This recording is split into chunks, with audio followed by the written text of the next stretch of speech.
I rank where the view is nothing less than phenomenal for how I express and project from my abdominal. The only view better, both my daddy and my mama know. No living parents, my sons give me balance. My wife is my serenity, this mic is my identity. The world is foul enough, that's why I write without obscenities. Provoking danger with broken language and spoken anguish. Begging to get hurt, why would you ask to go through changes? Yes, Lord, life's a chessboard, master the angles.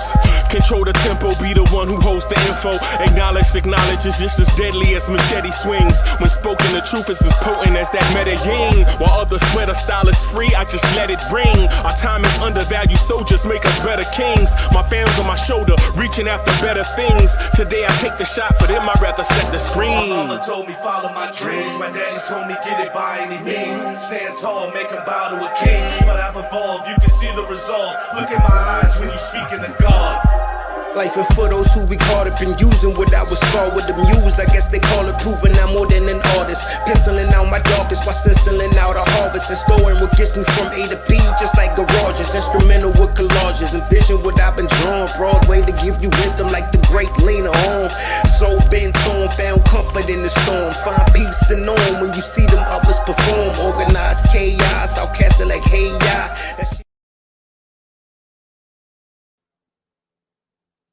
Yo, what's good, party people in the place to be? It's your man, Uncle Freezy. Welcome to the Knicks Morning Drive. What's good? What's good? What's good?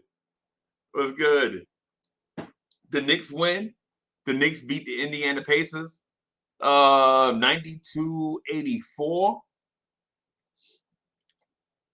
Yeah, 92-84.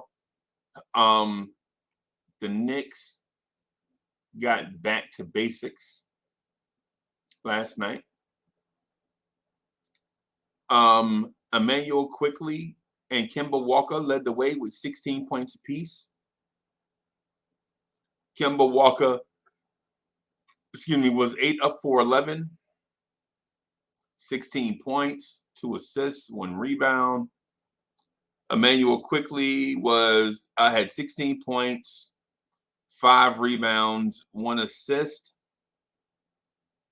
Was 4 for 4 from 3. They were followed by Derrick Rose with 14 points. For the Pacers, Malcolm Brogdon had 22 points, 8 rebounds, 7 assists. Sabonis had 21 points and 15 rebounds. That is your morning recap. Hey, Pudge Nice, what's good? Jamie Peralta, what's good? Dylan No Steel Jr. is in the building. South BK, what's good, my brother? Danny Thomas, what's good?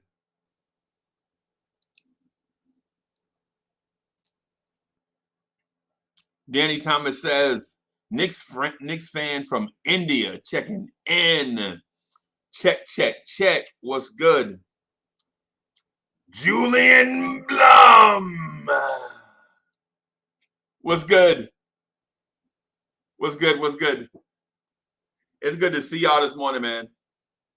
That win yesterday was a much needed win, man. We really needed that W yesterday. We played pretty decent. Staffa Don is in the building. What's good? What's good? Staffa Don is in the building. Yeah, man. So the Knicks really needed that win yesterday, man. They held the Indiana Pacers to 32 for 86 shooting at 37.2%. The Pacers were 8 for 37 from 3 for 21.6%. But it didn't seem like that. It seemed like the Pacers were bricking everything from 3. You know what I mean?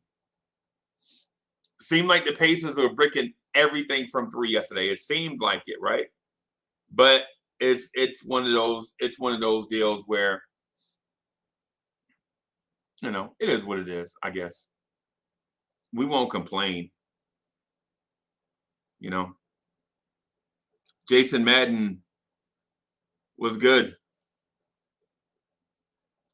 Was good. The Knicks didn't set the world on fire yesterday. They shot 43% from the field, 32.4% from three. Right? We out-rebounded them, I think. Yeah, 46-44. They had 9 offensive rebounds. We had 8 offensive rebounds. We had 22 assists. They had 16 assists. Yesterday really looked like a back to basics game for both teams.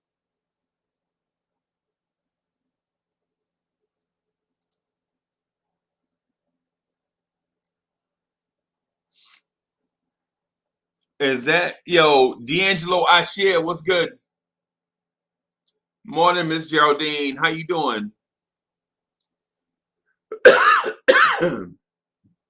What's good? What's good? How y'all this morning?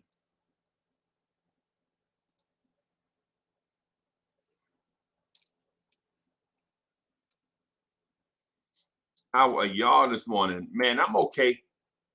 I'm off to a slow start, man, but I'm here.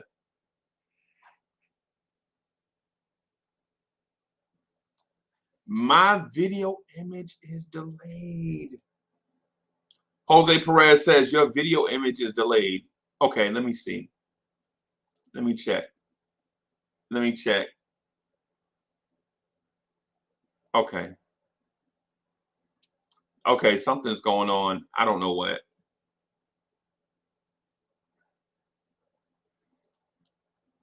DSJ says, better after a win. I agree.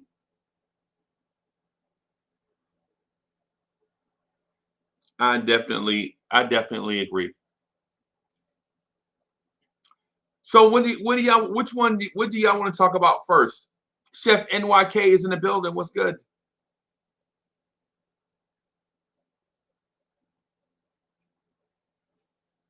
So what do y'all want to talk about first? I really didn't. The IQ, the Emmanuel quickly being 4 for 4 was impressive. You know what I mean?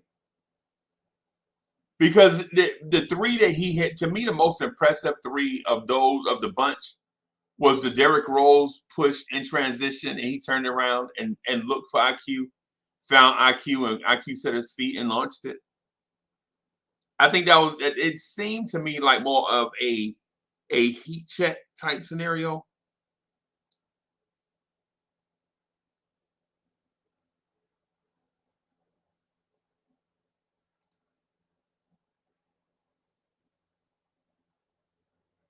Yeah. Oh, yeah. Obi Toppin. Yeah. I watched the replay again last night. I watched the game again last night, I should say. I didn't want to do a I ain't gonna lie to you. I didn't want to do a watch along during this game because if we had lost bad, I didn't want to say some things that I wound up regret saying.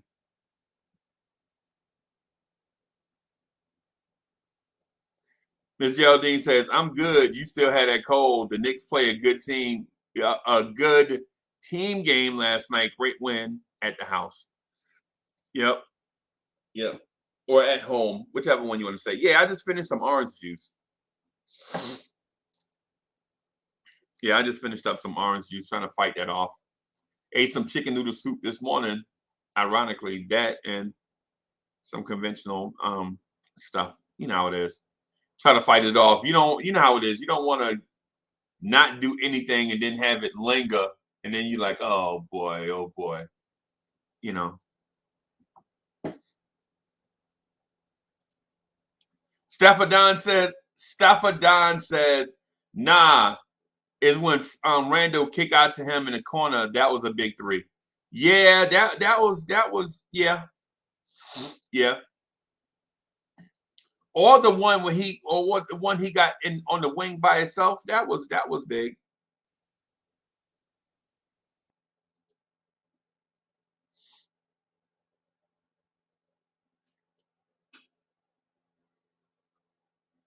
Let's talk about Kemba then. Let's talk about it. Let's talk about Kemba.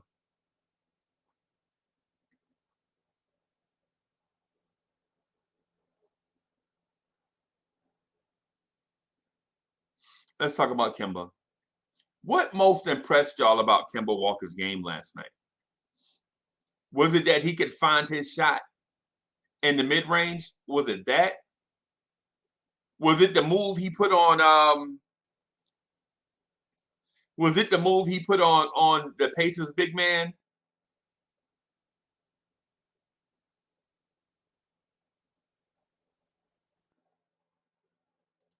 Quiet Money is in the building.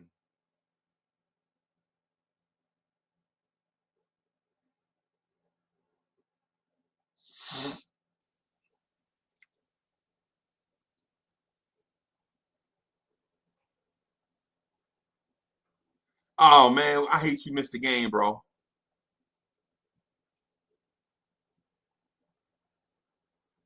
I hate you missed the game.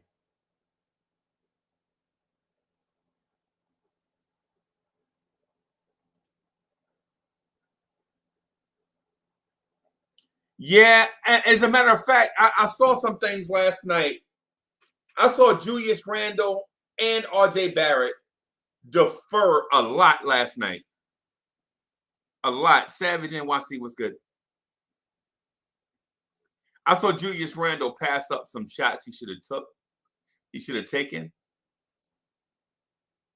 But things are what they are.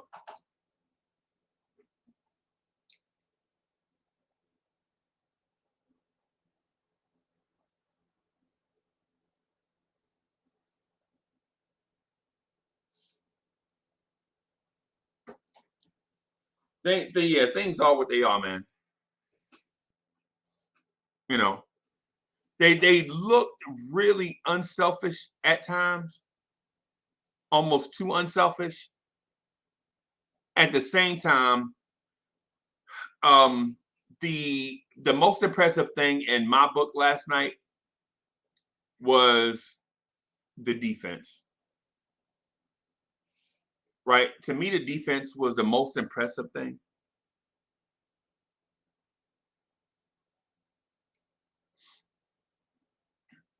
I think the defense was the most impressive thing, and not because of a high turnover rate by the Pacers, because they didn't turn the ball over much, but the shots were contested for the most part. I think Caris LeVert got a few open looks, but he's crafty, man. That dude's crafty with the ball. So it's one of those deals where even though I felt like the defense was good, but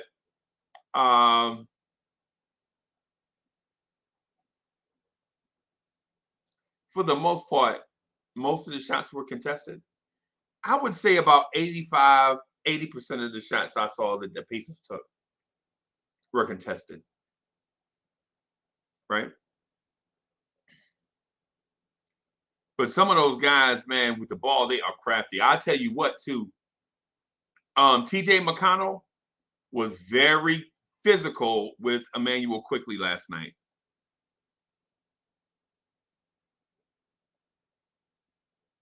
Right? TJ McConnell was very physical with our guards last night. There was a play where he probably fouled Emmanuel Quickly 5 or 6 times on one play, and then they finally called the foul. And when Quickly was going to the free throw line, he was like, "Hey, what?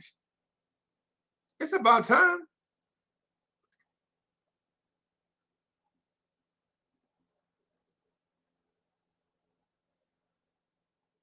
Right?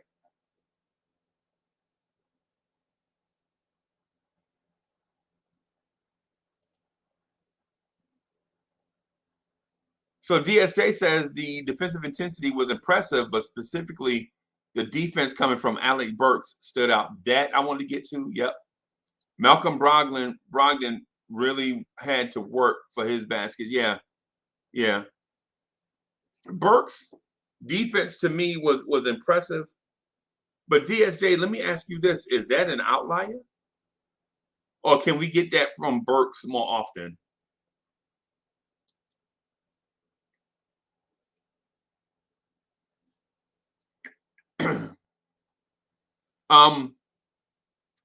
Quiet Money says, whose defense? Not Kimba, right? The less he plays, the better off we will be. I don't want to say that, but what I will say, about Kimba is Kimba was on Brogdon sometimes, and Brogdon's physicality and size just bothered Kimba. Like when Brogdon went to the lane to make the little floater or whatever, he bumped Kimba, and you could just see Kimba just fly out of the picture. And that had nothing to do with Kimba's defense. That was a clear size advantage. You know, I think he outweighs Kimba by 40 pounds. One dude is listed at 220 something, and the one other dude is listed at 180 something. Right? So it's like a clear, and when you say that out loud, it's more impressive that way. When you're talking about a dude, Malcolm Brogdon, at 6'4", 220 something, and Kimba at 6 feet. They say 180, but I don't think so. But but Brogdon didn't nudge him. He bumped him a little bit, like they ran into each other, and Kimba just couldn't. That contact, Kimba flew out the picture. So DSJ says, I think we should get that from Burks more often, because that was his reputation from his time in Colorado and Utah as part of the Jazz organization. This is what I expect from him going forward. And I think Tibbs probably expects that too. I think Tibbs probably expects that too. Not defensive intensity per se, but a more aggressive, more aggression on defense. I mean, in this era of run and gun, the Knicks held the NBA team to 84 points. That's impressive. In this era of run and gun, the Knicks held the team to 84 points. Now, will they do that every night? No. I don't think anybody should expect the Knicks to hold teams to 84 points every night. But where is it? The field goal percentage under 40. I think the Knicks can do that, not every night, but a lot, frequently. Not free. Let me say this. I think the teams that have average offenses can have that happen to them defensively from the Knicks. All right, and I've been looking for an update on the Mitchell Robinson injury.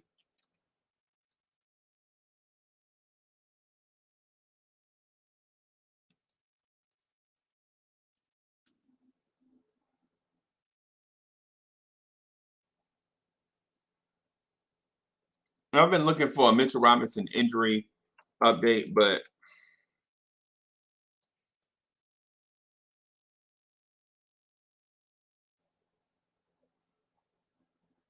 let me see here. I'm just gonna check, see if I can find something for us.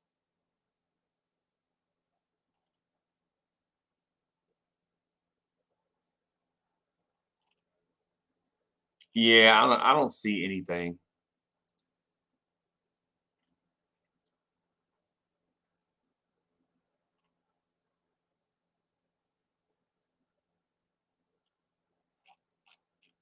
Yeah, I don't see anything from Mitch either.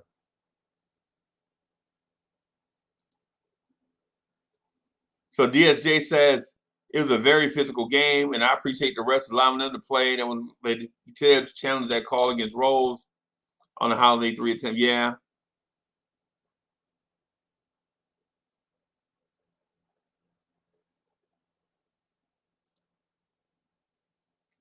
Yeah.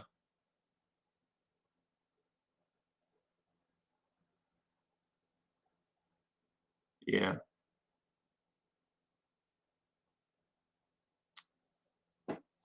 So we got, so we have,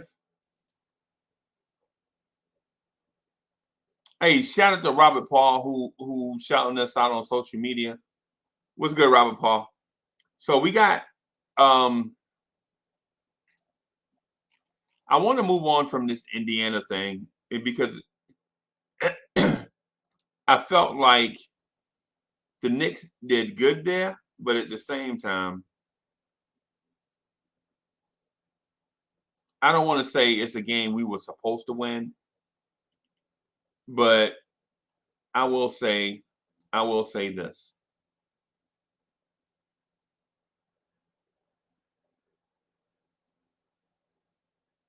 I think the Knicks got back to basics and beat a team that's a lot better than what their record indicates. Yep.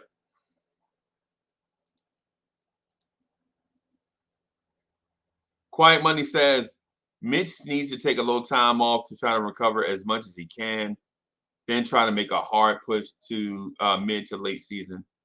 I can see that. I can see that.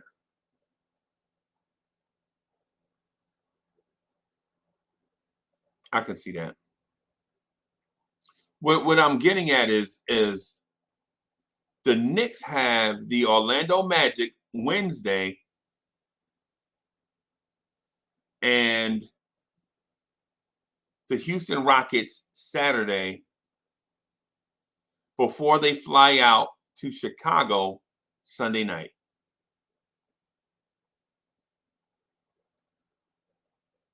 The Chicago Bulls are a really good team.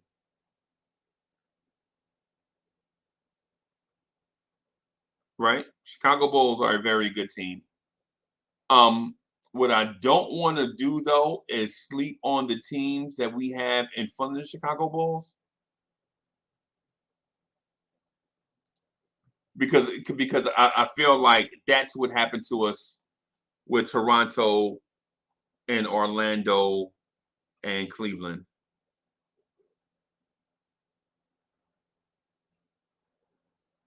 Right?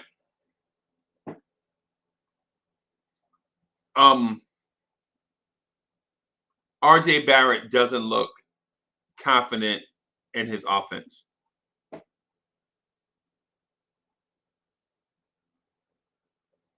Right? Julius Randle looked to defer a lot.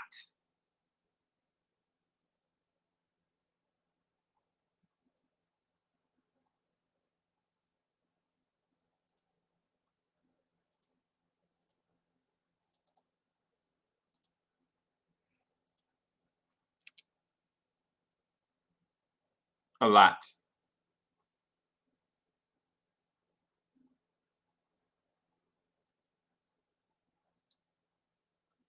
Does RJ Barrett's confidence being iffy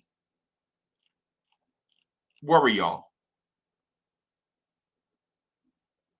And this is not a and this is not a Knicks question. I'm not saying I'm not asking you a Knicks question per se. I'm asking you a RJ Barrett question because as if Quickly's offense is picking up in the absence of RJ, then I feel like the team will be fine in terms of the 3-point shooting, right? Just in I'm talking about in a one-on-one situation. I don't care nothing about the overall. What I'm asking you is are you as a Knicks fan concerned about RJ Barrett's development as a young player? And are you, as a Knicks fan, concerned about Obi Toppin's development as a young player?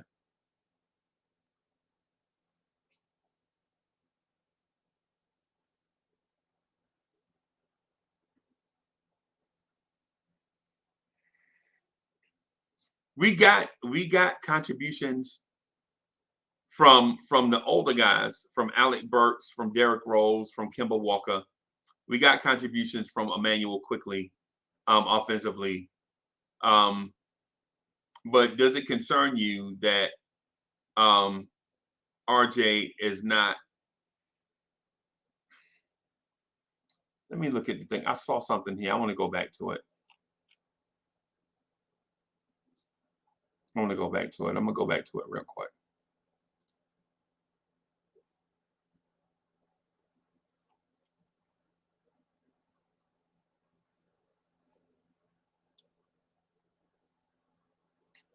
Does 12-6 RJ concern you as a Knicks fan?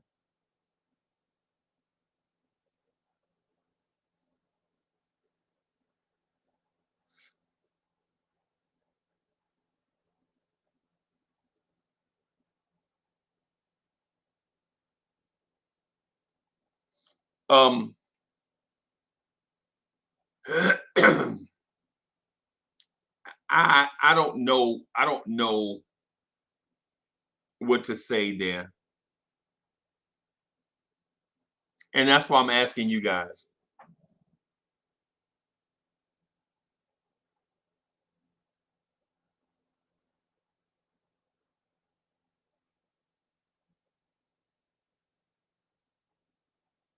Right.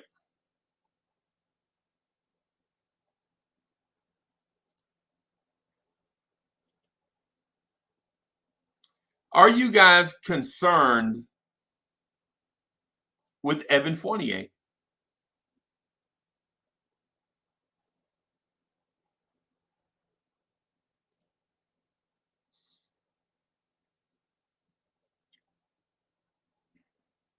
Are you guys concerned with Evan Fournier? Because right now, Evan Fournier is 48 is shooting 41% from the floor and 35.6% from three. And traditionally, Evan Fournier is a 45% from the floor scorer.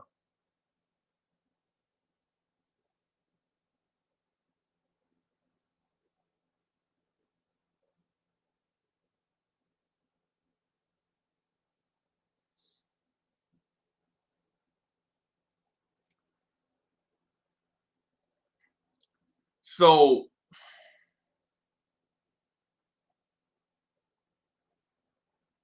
I do have concerns.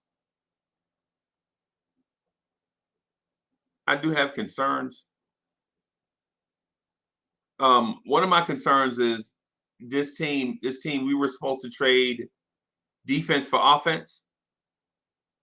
And last year with an elite defense, we averaged about, what did we average? About 106, 105, 106, 107 a game.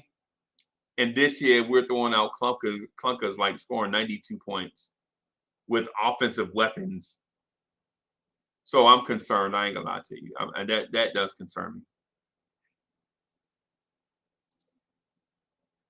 DSJ says, I am, however, concerned with Fournier. I didn't want him at the price we got him, but I'm a traditionalist. Yeah. Yeah.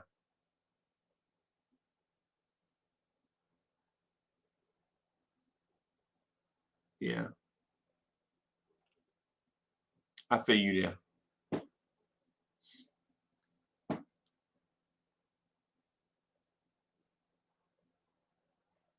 I feel y'all. I feel y'all there.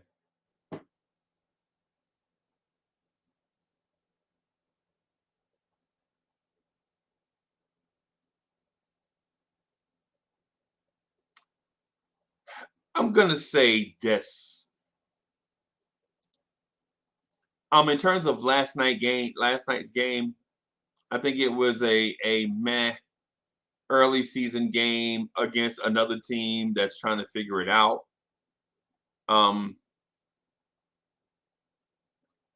We beat them, and I'm excited. We saw signs of life We saw signs of life from Quickly and Alec Burks and Rose, especially Rose finishing with his offhand. I really like that.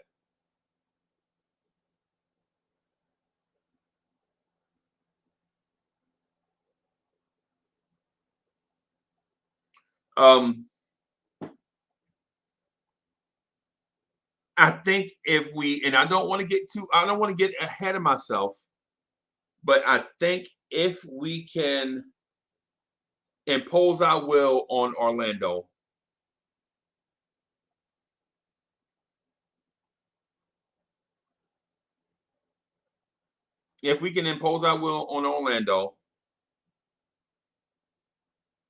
and impose our will on Houston, I think we'll have positive vibes going into the Chicago game.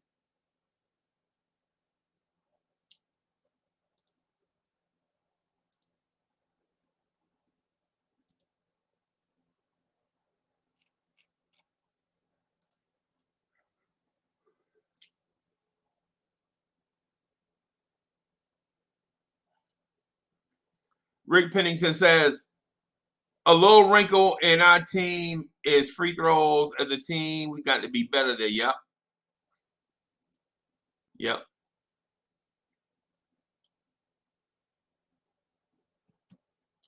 So let me ask you this. Let me pull out the calculator, right? Because I want to get this right.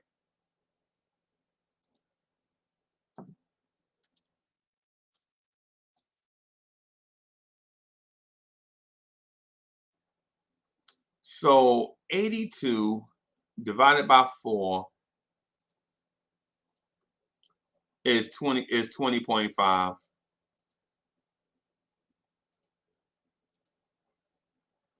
So at 20 games, what is it that a Knicks fan should expect?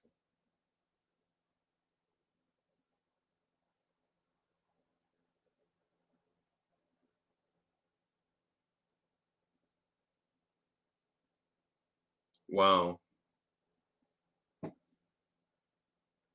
What are you expecting at game 20? Or not expecting, what do you want to see? Because expecting and what you want to see are two different things.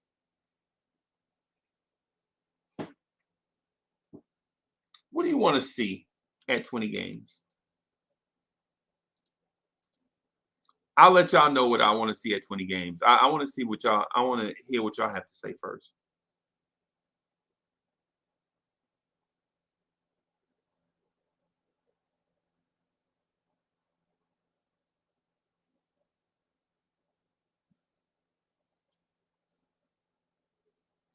Pudge Knight says cat.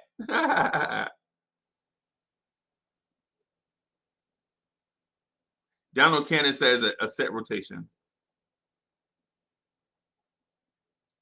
Pseudonym, what's good? Says a 20-6, a 14-6 record. White Falcon says PG-13. I would have never guessed that.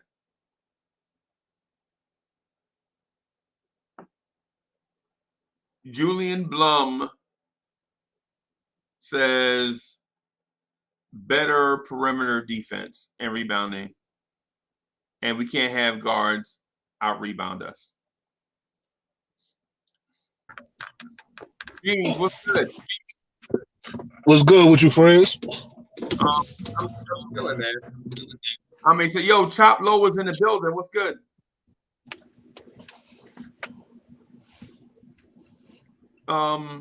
Rick Pennington says a 12-8 record.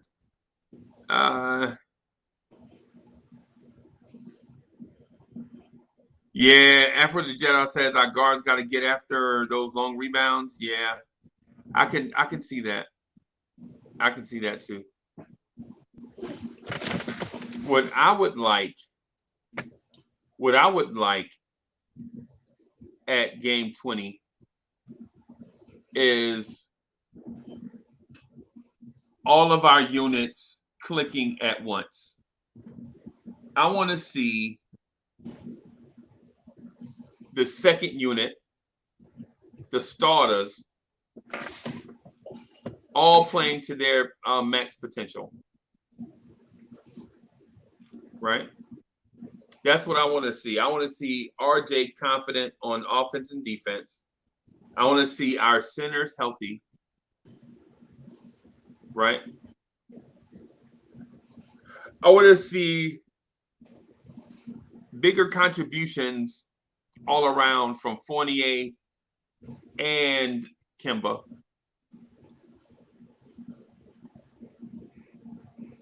What about you, Beans? I want to see all around good defense, man. I want our defense. Like, I ain't gonna lie, that defense we played last night, man, in the fourth quarter almost brought a tear to my eye, man.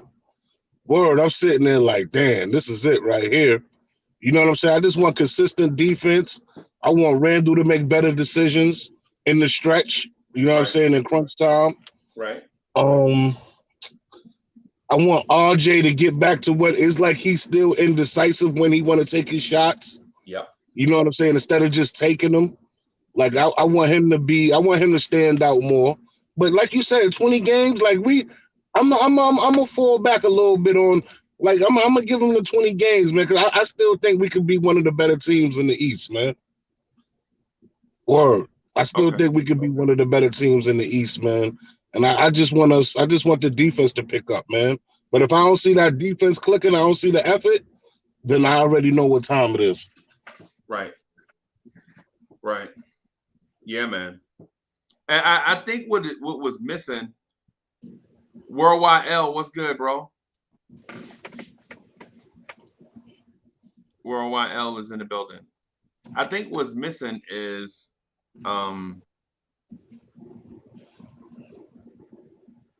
max effort from I want to see I think max effort on both sides of the ball. I think we came into the season thinking a top 10 offense was a given. Yeah. And that we could outscore teams. Yeah. And just get stops. And so our defense was laid at the sacrificial altar because all we wanted to do was run out and shoot a record number of threes. We wanted to come out and shoot 45 threes. But I don't think I ain't think the defense was gonna slip like this though. Right. You know what I'm saying? Right. I thought it would take a step back. You know what I'm saying? But it took like we went from top 5, top 3 to bottom of the bottom worse. 5. Yeah. We went from top 5 to bottom 5. Yeah. And then our offense ain't really clicking like how we thought it was gonna click. So it's like right. Dad, like, you know what I'm saying? Like, right. What we gonna do? Well, and then the thing about it is we got 6 games till we get to the quarter pole, right? Uh-huh. Till we get to 20 games, right? And we have Orlando and Houston this week. Uh-huh. And so that'll get us to 16 games. Okay. And then we have some really good teams coming in. We got Chicago. We got to go to Chicago. Let me see. So we go to Chicago, and then we come back for LA. Mm-hmm. Let me see. Where is it? We go.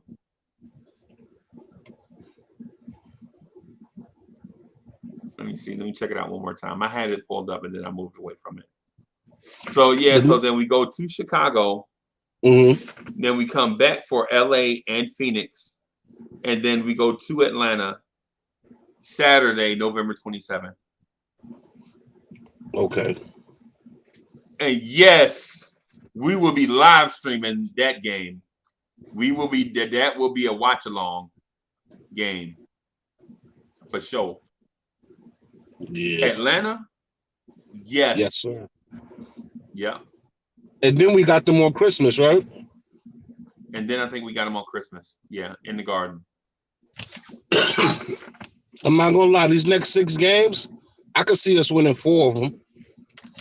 Right. I could definitely see us winning 4 of them. And maybe 5. because everybody counting that Chicago game as a loss. I'm not. Okay. I Well, think we could beat. It's in Chicago. Yeah, we beat them the first time in Chicago, right? Okay. Right. And then remember that game, we let them in with 2 minutes left. Like, if we don't do that, it's a blowout. Well, yeah, we left the door open. Yeah. And they definitely tried to sneak in it too. Yeah. Somebody forgot to lock the screen door. Mem. Word, like, come on.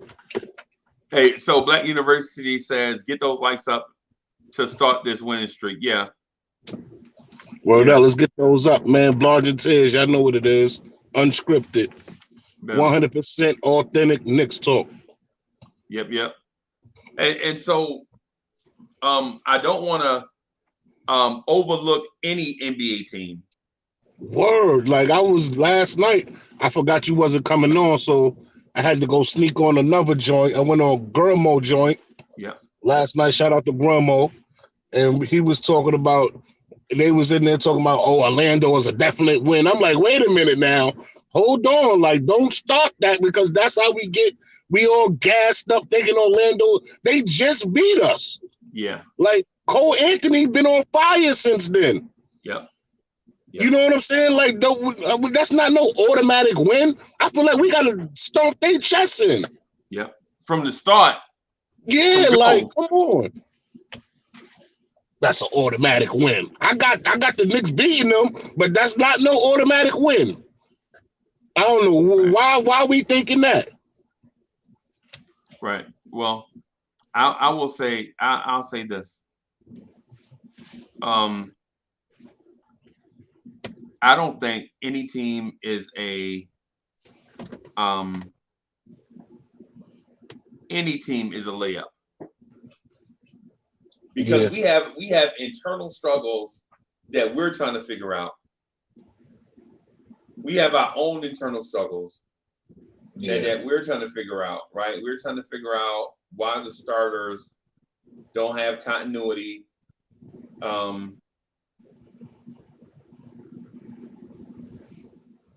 We're trying to figure out the offensive pecking order.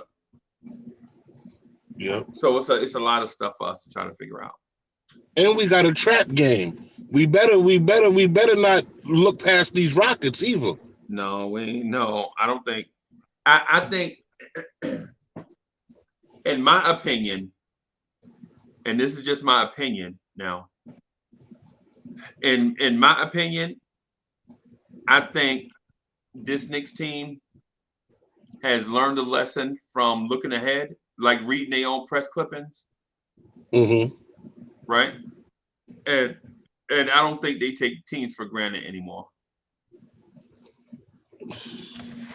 We'll see, Free. We got two out of the next three. We're gonna see. We're gonna see for our own eyes, man. I just hope you're right, bro. Yeah.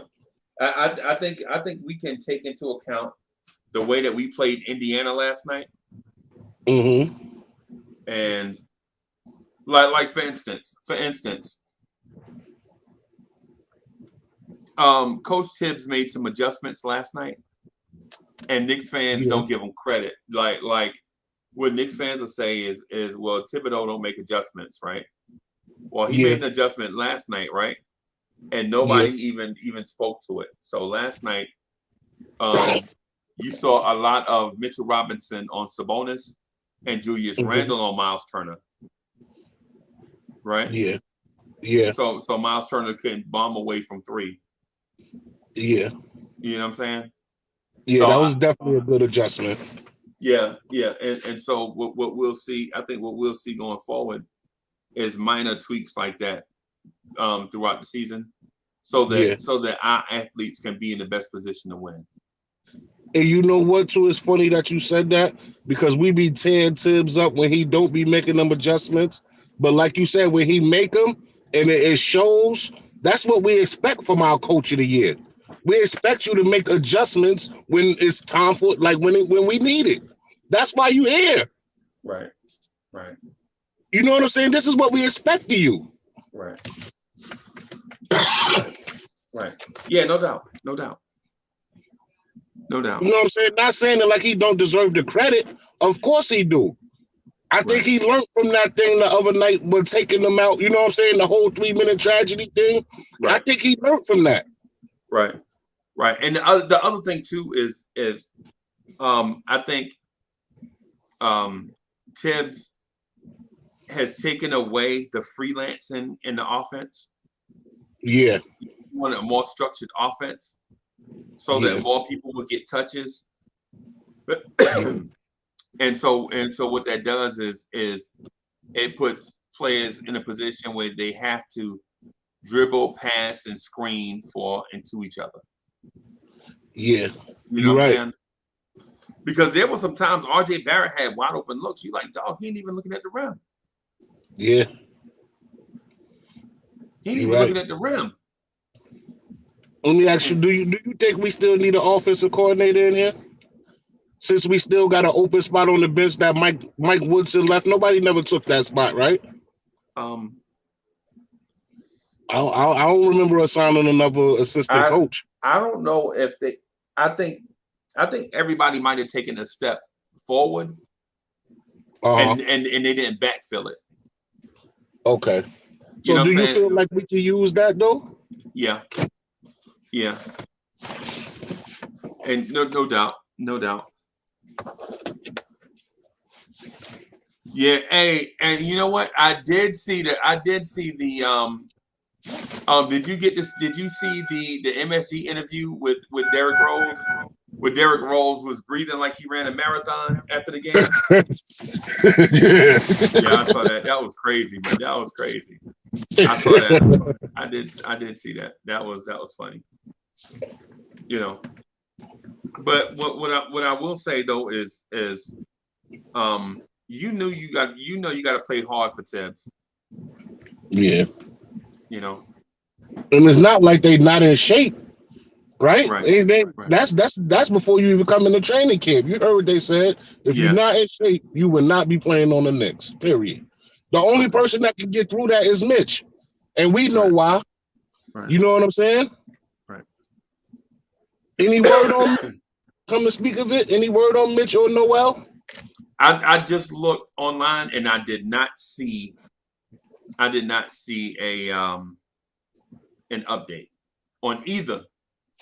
Not even so much as a Mitch is being checked by team doctors. They didn't even have that out there. Oh, so he must be all right then. Yeah, I was surprised we didn't get no Sims last night.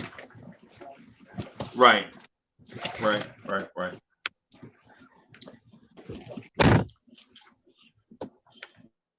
I'm gonna say this. I'm glad we got the win last night, and I'm glad everybody played unselfish last night.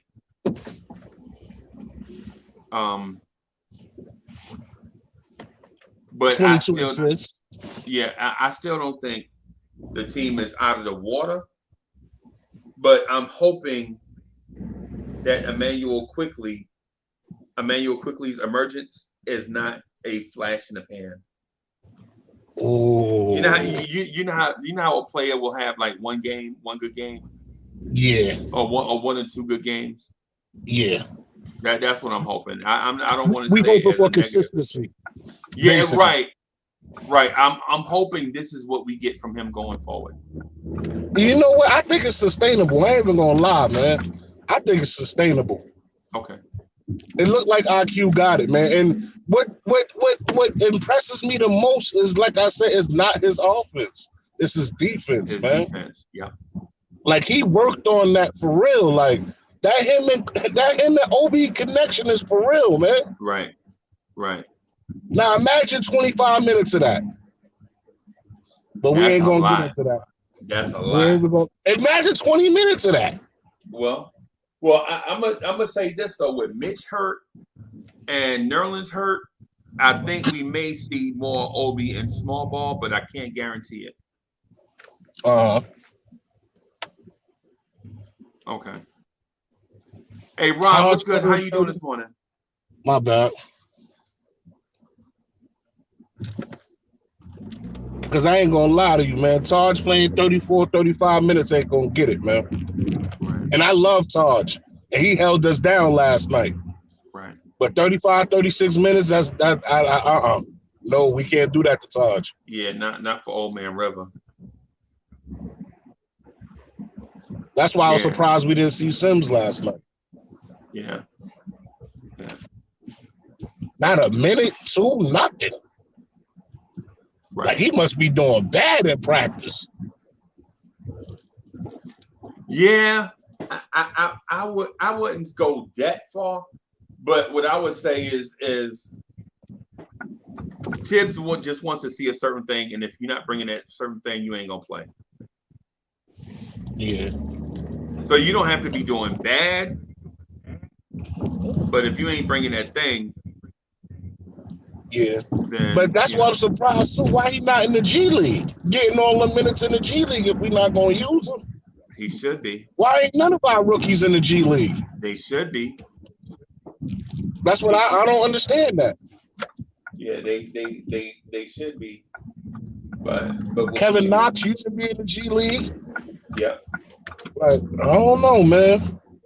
And remember last year, DSJ asked to go to the G League. Like, listen, man, I know what it is, man. Just send me to the G League. You remember that? Yeah. No doubt.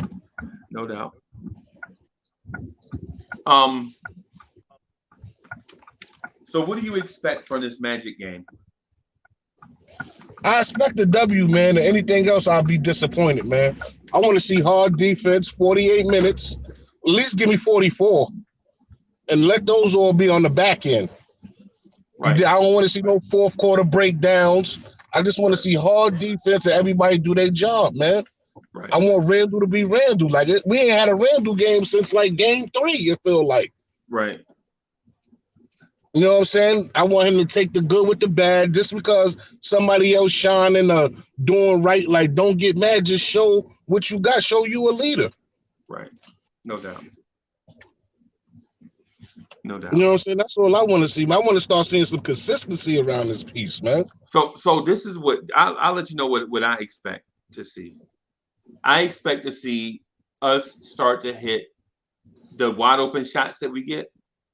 Yeah. You know what I'm saying? We got to start hitting the wide open shots that we get. Because I don't care how hard a defense you play. If you can't score, it just makes you have to play harder on defense.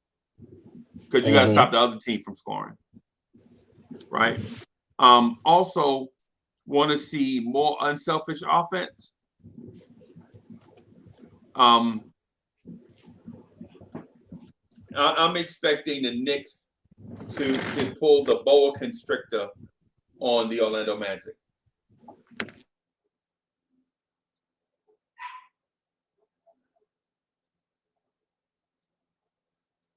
What? No, I know this is not true. Noah Syndergaard signed with the Angels. No. Oh my gosh, Mets fans, what are we gonna do with ourselves? Oh boy. Yo, what's good, boss?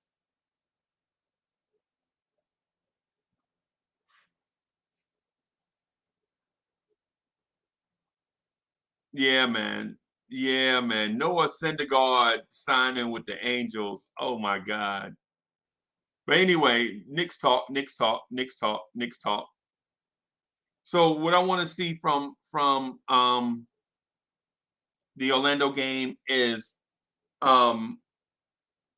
more quickly on Cole Anthony.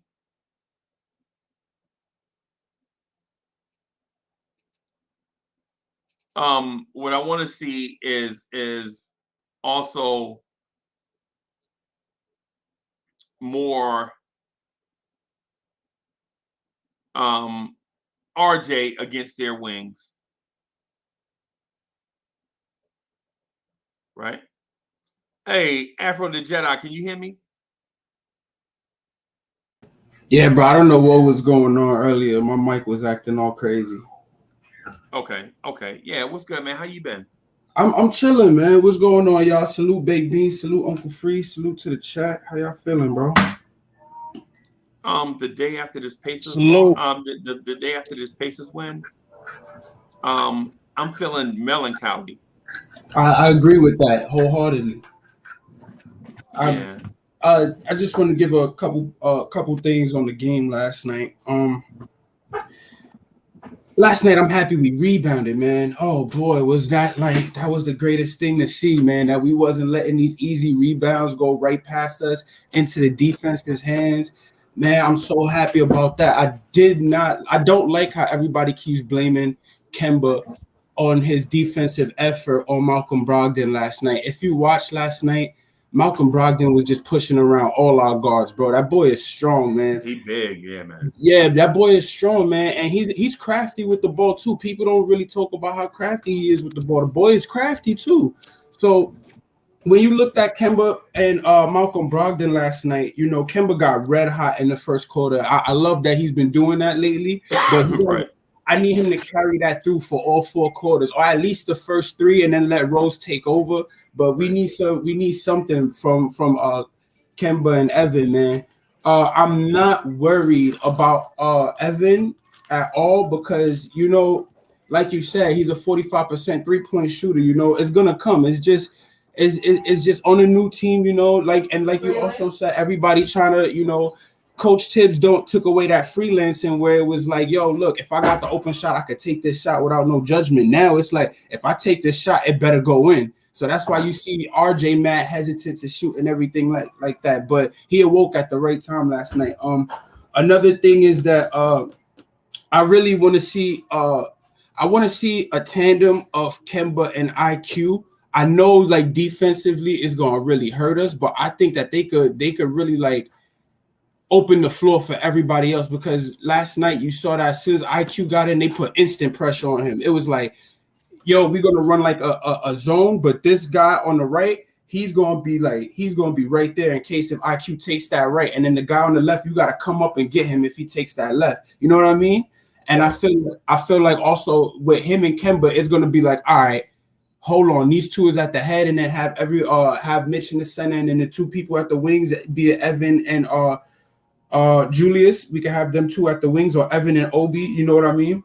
And I feel like that'll open up the floor for Obi to just drive constantly, just get those cuts, and it'll give us a little bit of security when it comes down to scoring. The defense in the fourth quarter, amazing, and we just need to keep that up for 45 minutes, man. For real. Why 45 minutes? Oh, I'm sorry, man. I'm doing like 3 other things, so it's like I said 45 minutes. We need to keep that up for the whole game. I'm wild. Okay. Yeah, that kind of caught me up there, like 45 minutes. What about the other 3 minutes? I mean, what's exactly. that? 3 minutes, you just let them jump and go crazy. Yeah, man. No, but I would say Tibbs will tinker as much as possible to get the right lineups in place to get defensive stability and some scoring punch. Mm-hmm. But why Kemba and Quickly and not Derrick Rose and Quickly? Like do you think Kemba does it better than Derrick Rose? No, not at all. But it's just that really, honestly, here it comes down for not even it's just the name of Kemba Walker, and the how can I say it? It's just like Kemba Walker, we know, is not more of a threat than D Rose, right? Can we say that? Right. Yeah. So especially finishing at the basket. Right. But I feel like just the name Kemba Walker gets defenses anticipating, like, yo, hold on. We seen Kemba go crazy. And then like for D Rose, it's like, yeah, he don't got a knee no more though. So he's not gonna be pushing as hard. Yeah, they might say the same for Kemba, but Kemba, like, I don't know. I just feel like his name, and that's why he's the starter over Rose, is just because of his name. You know what I mean? Right. Okay. Well, I disagree a little bit. I think Derrick Rose is settled into his role coming off the bench. Okay. I think he liked playing with that second unit. I think he liked playing with Quickly and Alec Burks. right? They the legs for him, really. If you think about it, they push him to go quickly and Obi. Yep. So I mean, I kind of like the thing that you mentioned, though, the thing about experimenting with Kemba Walker. My only deal is, what do you do with Evan Fournier then? Because if you experiment with Quickly and Kemba, what do you do with Evan Fournier and Kemba? Yeah, do you break it up? And that's where, like, that's why I'm not the coach, because it's just like, you know, I totally forgot about Evan in that sequence as I was saying it and as I was plotting it out in my head. But it's like, again, what do you do with Fournier now? And you can't just like dismiss him because he's a great player. You know what I mean? Right. And do you put Fournier in that Alec Burks type role on the second unit? Not move Fournier to the second unit, but you see what Alec Burks' role is on the second unit as the secondary ball handler, cutter, slasher, Swiss a little Army bit of knife guy. everything. Yeah, Swiss Army knife type guy. Do you make Evan Fournier that on the first unit, or with that unit that you mentioned with Kemba Walker? And then if you do, so then what do you do with RJ Barrett?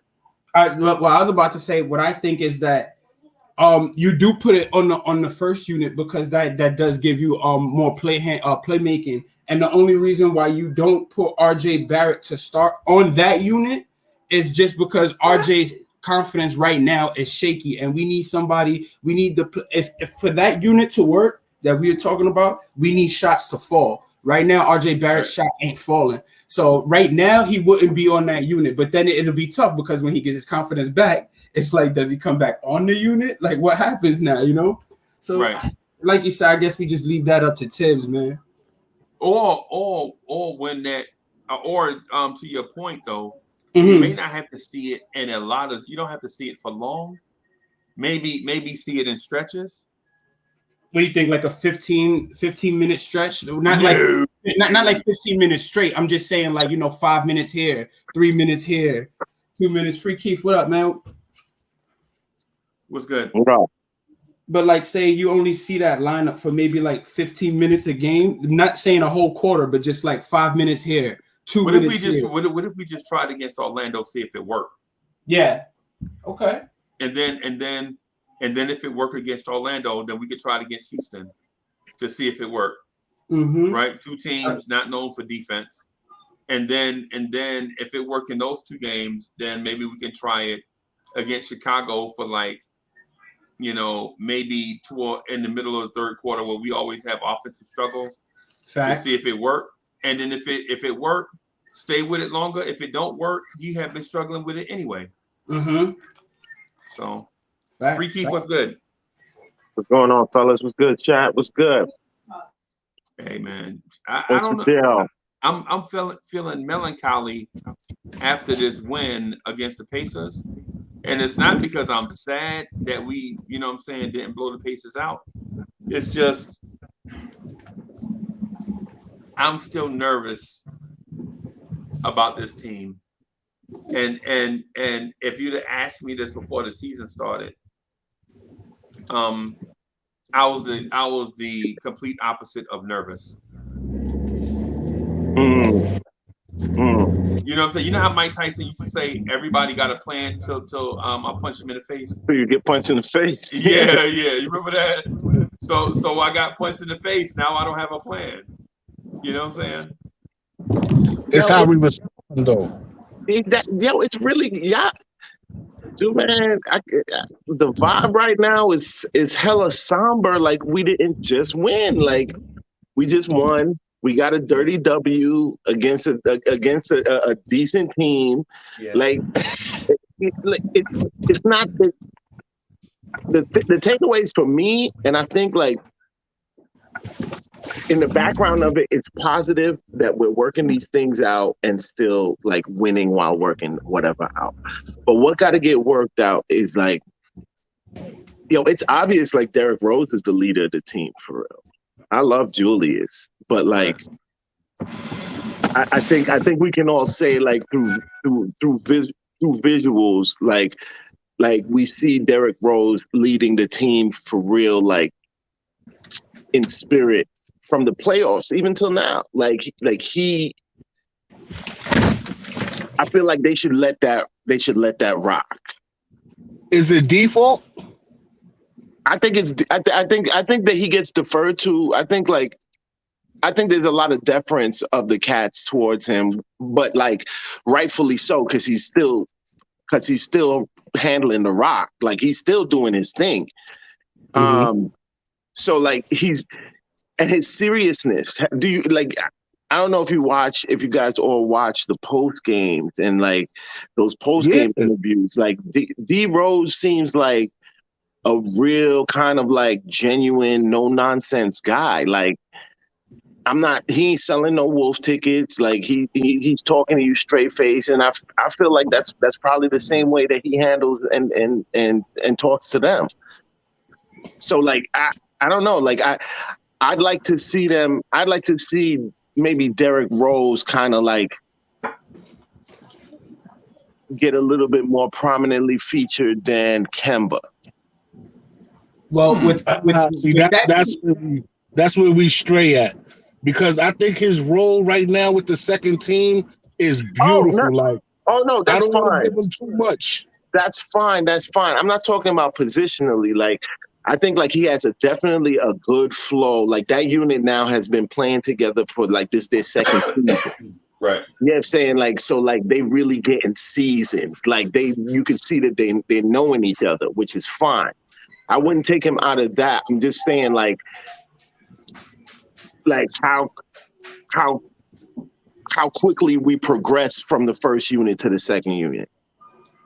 Okay. Yeah, you know what I'm saying? Like what situationally, what things kind of like gets that you see really quick, like you'll start to see like, okay, like Kemba ain't hitting or whatever it is, like, and pull them out. Like you can get Rose in there quicker. I'm not even talking about for longer stretches, but like get him in there to right the ship a little bit quicker. Okay. How do you feel? Do y'all think? Oh, sorry. No, go ahead. I'll say my question.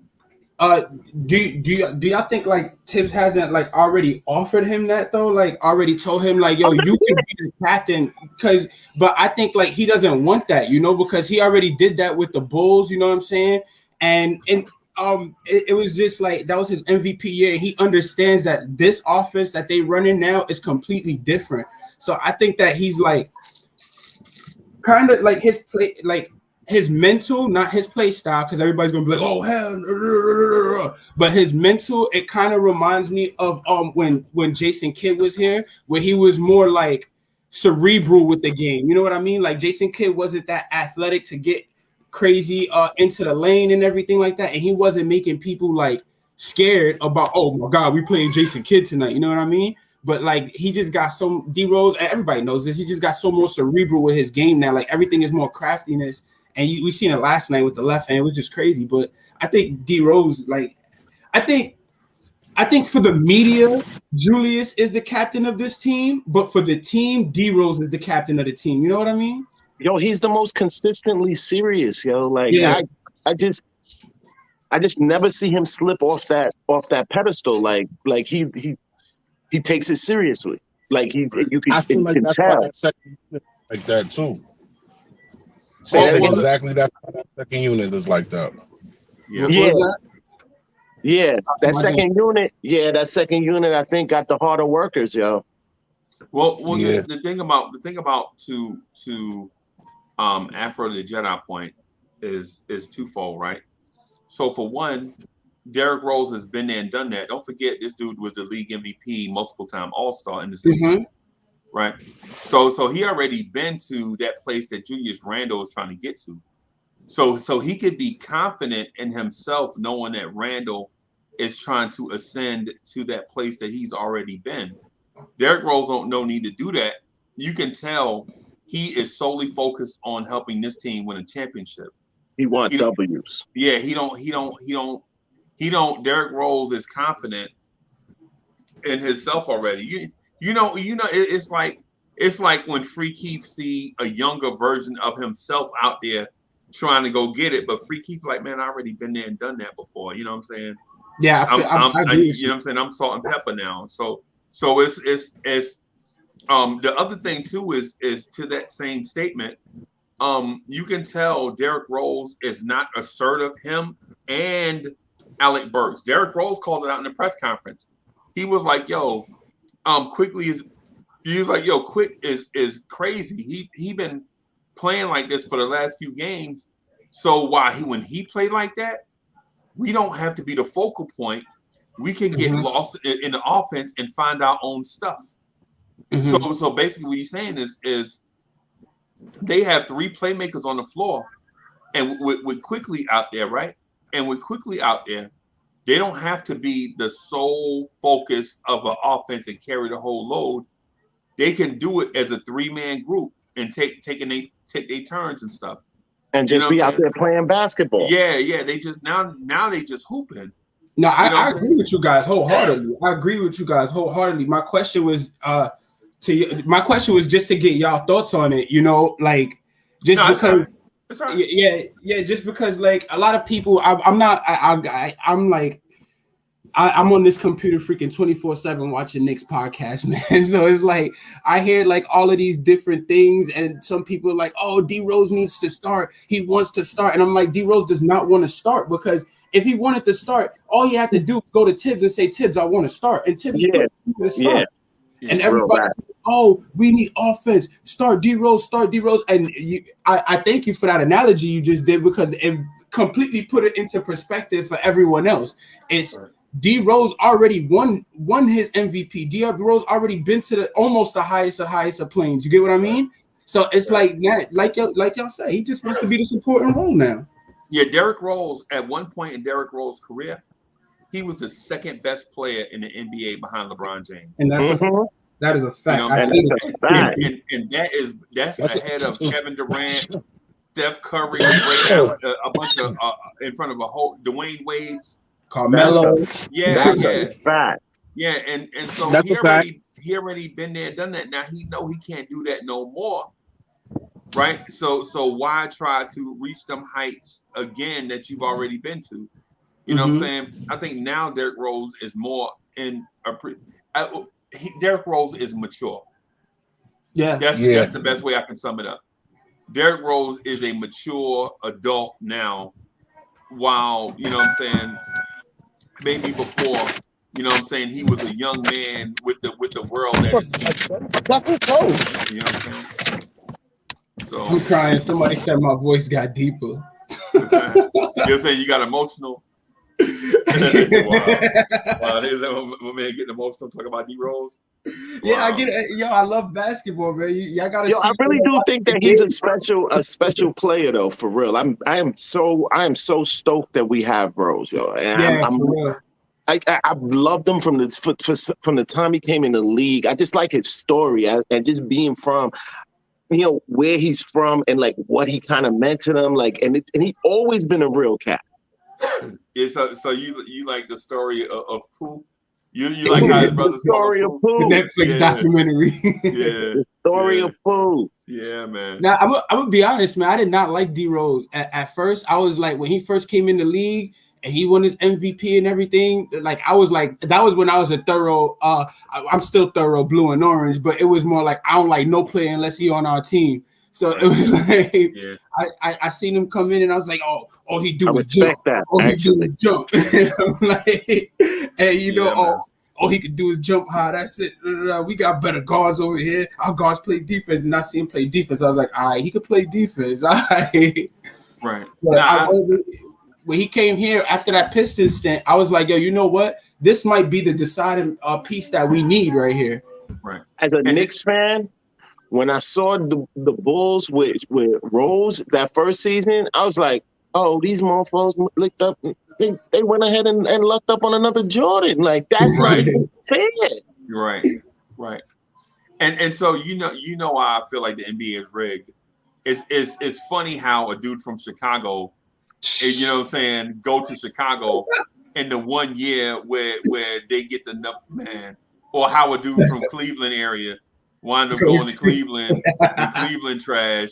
Yeah, but it's not. But it's all open. It's an open lottery. Right. Or yeah. how about this one? The New Orleans Pelicans trade away their star power forward and then replace him with Zion Williamson with another star power forward. Yeah, man. So, but as a Knicks fan, we can't start the conspiracy theory in the lottery.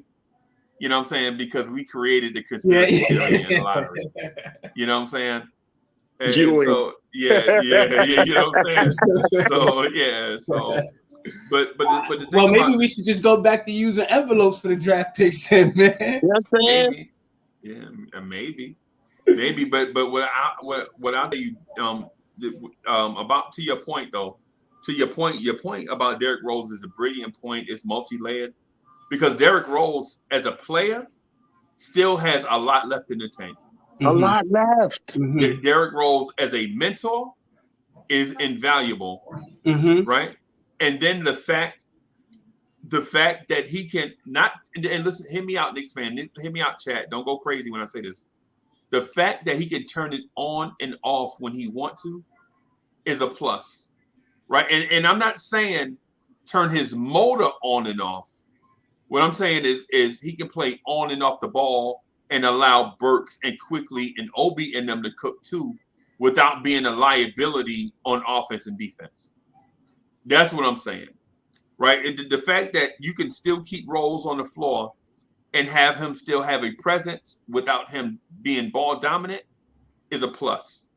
You know what I'm saying? Because the fact that him on the floor while Quickly is cooking takes gravity away from Quickly when Quickly has the ball. Defenders can't just forget about Derrick Rose when Derrick Rose don't have the ball, like they could just forget about Kemba when Kemba don't have the ball.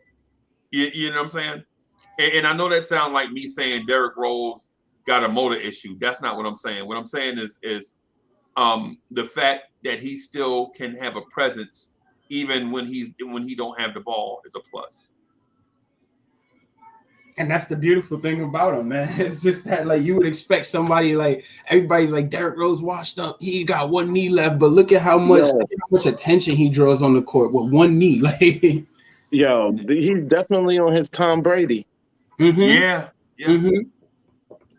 And I would say this too. When we re-signed Derrick Rose, I was really not a fan of giving Rose this summer? Yeah, of a big multi-year deal. What did we sign Rose to 3 years? Yeah. Yeah, when we signed Rose to 3 years, I was like, yo, what are we doing? Right? But then money. That's shorts. He's out playing it already. Yeah. Right. But my image of Derrick Rose is one, and I know this ain't fair, but I'll say it so y'all understand where I'm coming from. Right. I like how you looked at the camera when you said that, so y'all understand where I'm coming from. yeah, man. Because the thing about Rose is while I'm a fan of Rose, I'm not a fan of his body. You know what I'm saying? My fear is watching Derrick Rose is like watching Sugar Ray Leonard fight, right? In my opinion, it's like he too little, he too fragile to be taking all this pounding. Any given second, something bad is gonna happen. That's how I look at Derrick Rose. I don't say Derrick Rose don't have heart, because listen, pound for pound, who would you say have more heart, LeBron or Derrick Rose? Oh, Derrick Rose, man. Easy, right? You put LeBron and Derrick Rose, like you bring LeBron down to Derrick Rose size, Derrick Rose is dominating. Yep. Hands down. Yep. No doubt. And so my thing is, it's not that I dislike Derrick Rose. I always feel like every time he goes to the hole, I fear the worst, is what I'm getting at. That's what I'm getting at. When he hits the deck too, I'm like, yo, come on, get up, bro. It's like every time I see Mitchell Robinson fall down, I'm like, get up, Mitch. You know what I'm saying? Mitch stay on the floor.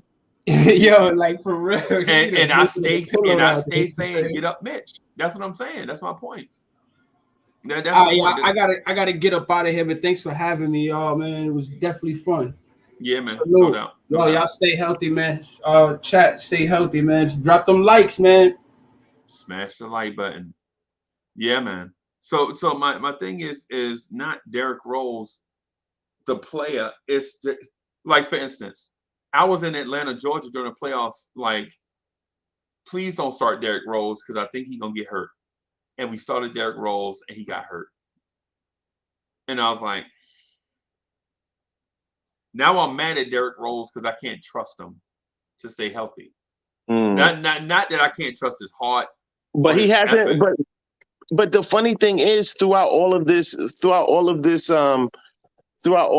like health, Rose health watch, like Rose has been actually pretty healthy. Pretty healthy. That's what I'm saying, man. And even somebody mentioned it, like, yo, like, dog is bigger than Dame, yo. He's not like, he's not diminutive. Like, he's not my guy, like a small guard. Right. Yeah, He could take a bump. He could take a bump. But it's just the knees, man. That's what I'm saying. That's all. Yo, man, like, yo, he been here since like early last season. Like, what? You know what I'm saying? Well, what we seen of the knees? And he only got hurt like once. he know how to handle them. So we had him for about a year, right? About and he only got hurt once. That's what I'm saying. But my point is not that Derrick Rose is injury prone. My point is Uncle Freezy has a fear that Derrick Rose can get hurt at any second. That's what I'm saying. That's how we feel about Mitch too, right? They in the same category. Right. I feel like Mitch is more delicate than Rose. Yeah, I ain't even gonna hold you up. He is. I'm just saying, and I love Mitch. I love Mitch. Like, me talking about my guys is not even like, I love Mitch, but like, if we comparing like injury scare or fear in myself, it's like, to me, Mitch is a higher priority to me. Like, he's more of an injury risk. Yeah. But the thing is with freak athletes though, there's always like the weird injury risk. Like if you had freaks, because they do freak stuff. Right. Like when you had Blake Griffin in his prime, you was like, oh my God, anytime Blake Griffin take off, you like, please don't get hurt. You knew it was coming at some point. Right. Yeah, right. And so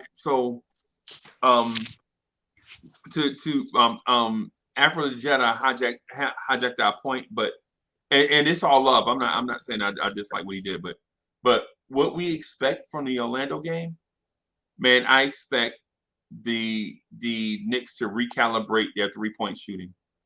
I expect the Knicks to hit at a higher clip because this team looks like a team that can shoot 40% from three, and right now they're not a team shooting 40% from three.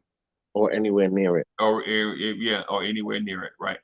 And it's not a deal of bad shots. It's just you can watch shots not go in. Like when we was in Charlotte, when we were in Charlotte, we watched RJ Barrett's threes do like this weird thing. They would hit on the inside of the rim and then hit the lip of the back side of the rim and then come out every time. Except one shot was off and it was a bad shot. But for the most part, it looked like it was in and out, in and out, in and out. And you like, if you RJ Barrett, you like, how are my shots always going doing this thing? Eventually those shots will start falling. Right? So my and like what Ron is saying, Ron from Still Knicks fans, eventually those shots will go in. How long eventually gonna take though? That's my only thing with all these guys. Like, love Randall, I love Fournier, love RJ, but like, yo, these cats is going through this shooting slump. We pulling out some games, you know what I'm saying? We still eking out some games, but we're not gonna be able to ride very far without like those hitters hitting. Right. So that's why I'm melancholy. Right. So Beans, I'll tell you why I'm melancholy, bro. In a nutshell, I try to sum it up in a nutshell. Cool. Right. So we have all these parts at our disposal, right? It's like we have all these parts, but every game only one part works. And a Knicks fan with a hyper imagination and a love and a belief for this team feel like we can knock off any team in the league if all these parts work at the same time. If the starting five is clicking and the bench is clicking, the defense is clicking, the three-pointer is clicking, we can beat anybody in this league, right? The only thing is sometimes the three-pointers go and the other three don't go. And then sometimes the second unit is clicking and the other three things don't go. You know what I'm saying? Sometimes early in the season, the starters was clicking, the three-pointers wasn't clicking, the defense wasn't clicking, and the bench wasn't clicking. You know what I'm saying? And so as somebody that believes in the team, you like, yo, if we ever get to a point where we can get all this clicking at once, I think we can be an unbeatable team. And I don't mean unbeatable. I don't mean unbeatable like, 82-0 NBA champ, sweep the playoffs. I know exactly what you mean. I know exactly what you mean. Like, and that I feel you. And this is why my thing is like, I really want, like, it's just a matter of time to me. Like, I know these cats are not at like their full potential. Right. They're not. They're like Evan definitely can shoot better than this. Like Randall definitely can. You know what I'm saying? Like it's like this is not the best of each of these guys, and we're still pulling out wins. So imagine if and when we get to that point, like these cats are really, really clicking. Oh, we got a problem here, Houston. Or the league has a problem. That's what I'm saying. That's what the league has a problem when Kemba is giving you 17 a night, Rose is giving you 15 a night, Quickly is giving you 14, 15 a night, RJ is giving you 17 a night, Randall is giving you 23, 24 a night, Burks is giving you 12 a night, Obi Toppin is giving you 12 and 6 off the bench. Mitch and Nerlens Noel stay healthy. Bro, the league has a problem on their hands if all these things come to the fore. But the deal is with teams like this, the expectation, okay, so Free Keith, the expectation is ridiculous, right? So here's what I should be expecting. This to be a up and down year, and next year with these same players, we come back and everybody is clicking. That could be, although not my expectation, that is a definitely fair and reasonable expectation. Right. Like I can see that as a balanced expectation for somebody to have. Right, like give these guys a year to play together, right, and learn each other's tendencies, and then next see what year, the whole unit is next year make a serious run. But the only drawback to that is you're speaking to the most impatient fan base in sports. The New York fan base. Oh, I'm sorry. Go ahead. And that was always my largest contention about taking deep, like multi-year projects. Right. I was like, this is not the place for them. This is like, you don't get multiple years. You don't get multiple years to prove yourself to be like good here. Like it's not the place. This is not a developmental project, long-term place. Like you got to be ready to go within a season or two, or it's a Rizzy. Fan base is checking out, and this is which is surprising to me about how Frank slipped through the cracks. But that's another story. That's so this a lady from New York it was telling me I think she from where's Ronnie from? Ronnie's from not Mount Vernon, White Plains. No, she ain't from White Plains. So anyway, she was like, yo, Uncle Freezy, think about it like this. You remember how when we was little, Channel 5 used to show the promo for Mama I Wanna Sing? Remember, Free Keith, you remember the play, Mama I Wanna Sing? That was Remember? the first play. We took a school trip to go see that play. Yeah. That was the first play I ever seen in my whole entire life. Right. You remember how Mama, fire I Wanna Sing. That you is remember how weird that you fire bring that that up. was? You remember how fire I thought I was like, I thought I was having a premium white people experience. experience? Yeah. I almost put on a tie. Almost, bro. I almost put on a tie. But the thing about that is that was fire, right?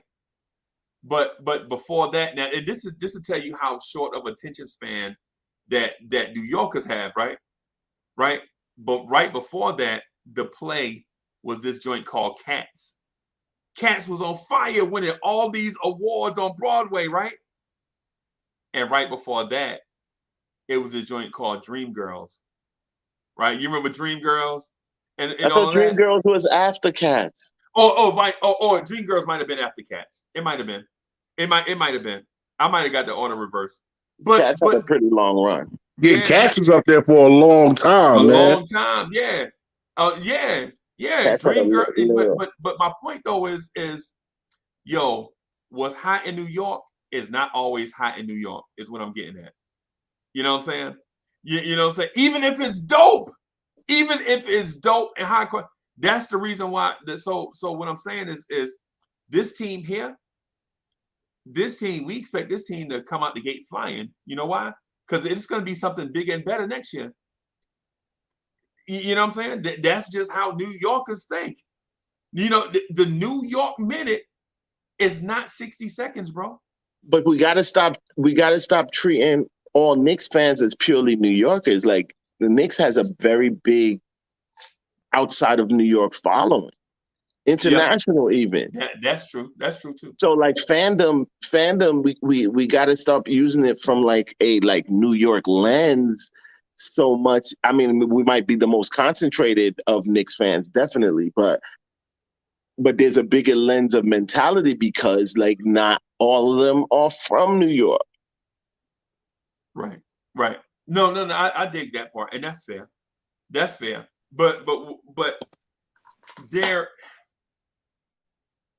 that's fair. You know what I'm saying? Like it's just the numbers. I think like the New York part is the bigger dominant personality. That's the personality of the team, definitely. Right. Definitely the personality of the team. So like, and because there's the loud voices there, like it's easy to think like, oh, the New York fan is the majority of the fans, but like the fan base, if you think about it, the majority of it is outside of New York. Right. It's like we're like the Dallas Cowboys, Yeah. New York Yankees. We are definitely the Dallas Cowboys. Real Madrid. I saw a list of the top 10 fan bases, and when I saw the Knicks on it, dude, it's retarded, right? Like, yo, we haven't won nothing in ever. We haven't won nothing in like since '73. Like, how are we one of the biggest fan bases? I don't know. It's crazy. And then during that time, you had teams share the media market, and they can't survive. We the big fish, regardless what team you. There was like the Rochester Royals during the Knicks time. It the didn't New Jersey matter. Nets. Yeah, it didn't matter. It didn't matter. It didn't, and the team just kept growing and growing. The thing just kept growing and growing and growing and growing and growing. But in fact, I feel like first bucket of the NBA. The first bucket of the NBA's first game was scored by the Knicks, I think. I think so. I think We started off the NBA, and we're gonna finish this joint. Yep. So Free Keith and Beans, if these parts do come together like Voltron like, what do you think is our ceiling? Championship. Well, yeah, but I don't want it to come together too early either. You know what I'm saying? I want everything. Now, I'm not saying I don't want us to win. I want us to win, but I I want see what you're every. saying with the strategery. I got you. Like You if Yeah, it talking about yeah. I comes want us to momentum. win. You talking about momentum, right? Like you don't want us to come together, like get how it hot, happened with the Hawks. yeah, and then flame out, right? Yeah, yeah, Yeah, yeah. And it happens to teams. That does happen to teams like the Phoenix Suns. You don't want it to come together too early and then not be able to capitalize on your once in a lifetime achievement because the Phoenix Suns ain't gonna be back to the NBA Finals no time soon, bro. You know what I'm saying? They got a 36-year-old point guard and a big man that might not be there next year. You know what I'm saying? Don't count out. CP3 is hella cerebral, man. Like y'all keep counting out older players. Like CP3 plays with his mind, and you're not aging that out. I'm telling you. Nah, but that's a but in this case, just like the Derrick Rose thing that I mentioned, in this case, And age, Aiden just came back. He back now. He's healthy. yeah. But my thing though, Free Keith, is the fragility of the human body. That's what I'm talking about. Okay. Not Chris Paul's heart or his intellect. Because the dude is probably top 10, top 20 player of all time, right? Given. Definitely Yeah. top 20, maybe not top 10, top 20. But the thing is you got to have a body in order to play. And in previous years, his body had let him down in the playoffs. And this NBA Finals, he was clearly hurt trying to get through it. Yeah, I respect him for that, though. Yeah. No disrespect intended. You know what I'm saying? But what I'm saying is the odds on him being able to do all that stuff again, catch lightning in the bottle and take them back, I don't really see them doing that. You know, I think the Golden State Warriors are back. Oh, but see, this is what I've been saying. This like that is actually the luckiest franchise in all of I feel NBA history, yo. Right. them You in coming off Cleveland. you coming off multi-chip runs, like in your course for another chip. Like it takes like two of your superstars to go down for Kyrie to win, whatever, and they go down in an epic fashion with dramatic injuries. You come around that next season, get the first round, get the top 3 pick. The next season, because of your good trading, you got another top 10 pick with your guys coming back. This is crazy. They're going right back to where they was with a younger, more energized squad now. And Moses Moody. This is what I'm saying. Like, it's not even fair what they did, yo. Right. They extended their dynasty like perspectives now. Like they extended it. They back in the mix.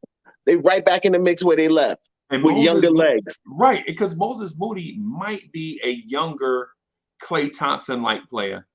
And Jonathan Kuminga might be a younger Andre Iguodala type player. And you know more what I'm saying? athletic.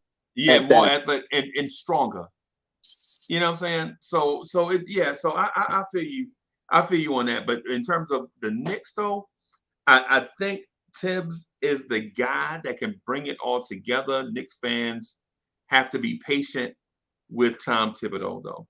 This is our job. Right. Our job entitles an amount of patience that we are not accustomed to. The patience that's required for a good team to get better is different than the patience required from trash to turn into something. Right. We have to switch gears. Right. As a fan base. Like, we got a good team that's trying to get better. That's a different level of patience. Right. We got to be cool. So you're saying Knicks fans have homework to do. Yeah. And it's not the evolution of the coach in front office. It's the evolution of the Knicks fans' mindset. In part, because I'm not giving them ultimate infallibility. Like they can't be wrong, the front office or Tibbs or this, that, and the other. Right. But if I'm targeting issues with the gameplay of players and not necessarily like, oh, like that was a bad set that was run, you know, this, that, and the other. Like if I'm looking at guys and that's like why are you all so low energy? Right. That's not a Tibbs issue. That's a player issue. That's a player issue. You a grown man. These ain't kids. Right. How do I motivate a grown man? Like you getting millions. Like be out here with some energy, my G. Like that's right. But you know what though? Even the Chicago Bulls swung and missed on draft picks. Like people look at the Michael Jordan pick. That was a home run. They were lucky that Portland had two but it was a lot of whiffs. There was a lot of whiffs before and after that. Yep. Because Portland, people look at Portland and say, well, they should have took Jordan. Jim Paxson made the All-Star team the year before, and Clyde Drexler was kicking his butt in practice the year before. So why would you take Jordan and have three dudes at one position knowing you didn't have a big man? No, I don't know. Now, if Jordan ain't turned out to be Jordan on the team, then you look like a dummy because you got three people. Like one of them is getting traded. One of them have to get traded. So Jordan would have been on his way out anyway. Somebody. Nah, but Jordan was Jordan coming out of college, though. You know what I'm saying? You take Jordan and work it out, man. Him and Clyde play together, something. You take Jordan. You don't take who they took. Duckworth? Who they took again? They had no idea that Jordan was going to be the best basketball player of all time. Nobody did. We are looking. They knew he was a good player. They knew he was good. Like we're looking at this with hindsight, of all the stuff that Jordan did. But like you got to take a snapshot of that period of time. Like they're looking at Drexler as being the kind of guy that Jordan was going to be. Right. You know what I'm saying? So it's not like, and any rational person could understand at the time period why they would have thought that. Right. Didn't they just come off the NCAA championship? Who? I feel you, but that was college. Right, that was college. That was college. But so did Houston.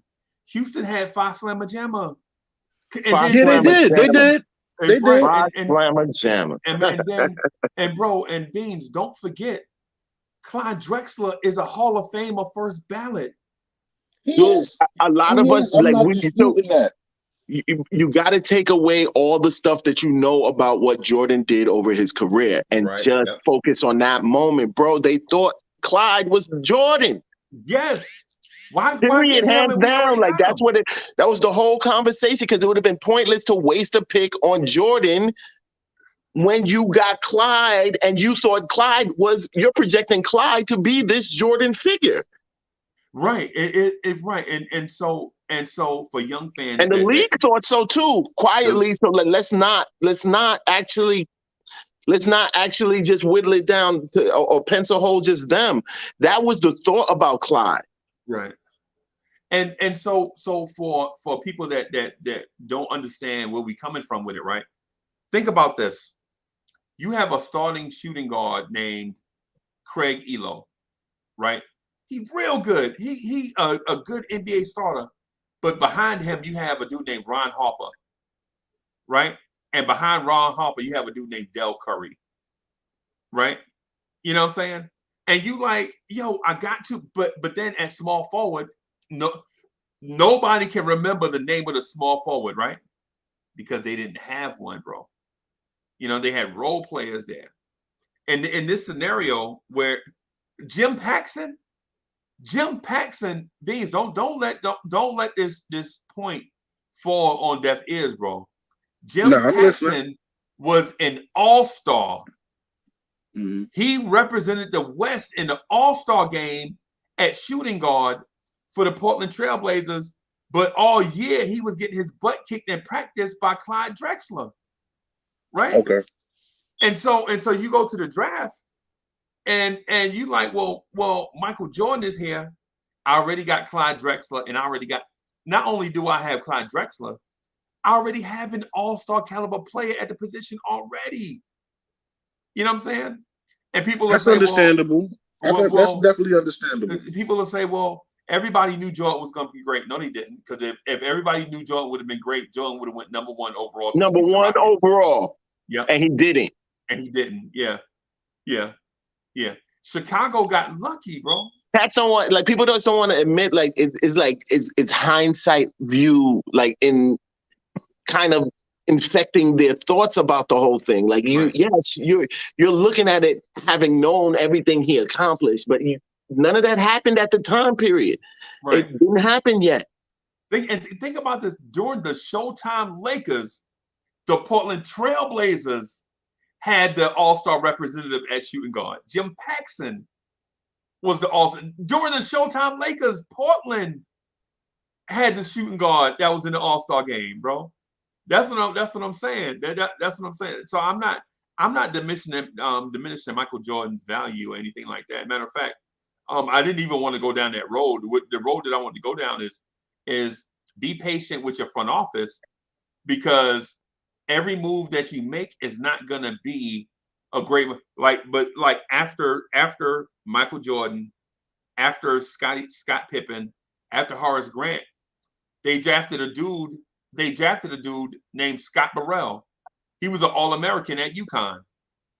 If Scott Burrell had clicked, their dynasty would have lasted forever almost. But Scott Burrell was a bust.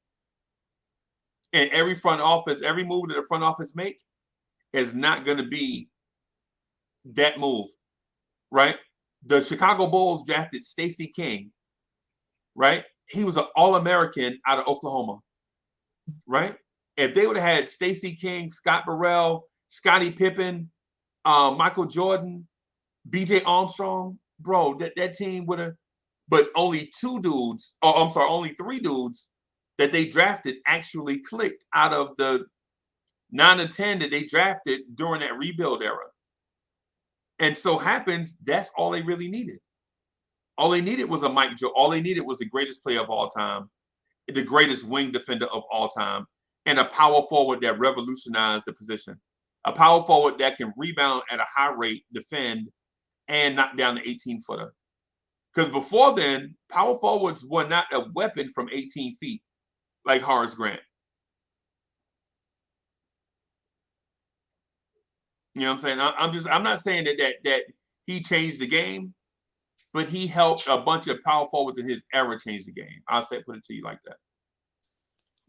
Before they had Grant, didn't they have Oakley? Yeah. Didn't they have them at the same time?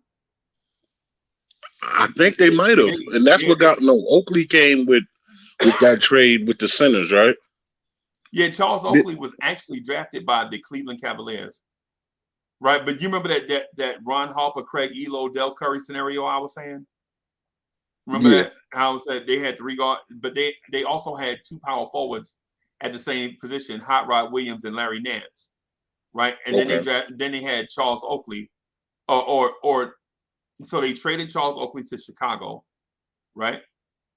Charles Oakley played in Chicago for 4 seasons, and then we traded Bill Cartwright for Charles Oakley. Yep. Ugly shot, Bill Cartwright. We kept Bill Cartwright for 10 plus seasons, and he didn't get us anywhere. So, yo, I'm gonna use this bathroom right quick. I'll be right back, y'all. But anyway, back to our guys. So, what y'all thinking? I even as an optimistic fan, man, like that win yesterday, I don't know, it just didn't feel like a full win, and I don't know why. That's exactly what I was saying. You know what I'm saying? At the end of the day, like a win is a win. I'll take it. I'm taking it. You know what I'm saying? Don't get me wrong. They still owe me 40. They still owe me 48 more. But yeah, I'm taking it. I'm definitely taking it. But I feel like we could have just did much better. We could have did more. But like it was like some guys. There was just some guys. I'm like, oh man, like Evan, man, when you gonna turn back on? You gotta be hitting from. You gotta be hitting. We're supposed to be crushing these cats. It's like I'm looking at the gameplay, like yo, like all their guys are in, they can't do it. Like we better than them. Like let's go. Yeah, I couldn't. Yeah. That second unit is special, man. But see, a lot of that is the continuity of that unit, though. When people was mad that certain people like, oh, we didn't make more moves and this, that, and the other, like that second unit was actually not disrupted at all. Like they're continuously they're the players who were playing last season. Like these guys understand their roles, they understand what's going on, like, and that's why they actually kind of like been saving us in more games than they should have been.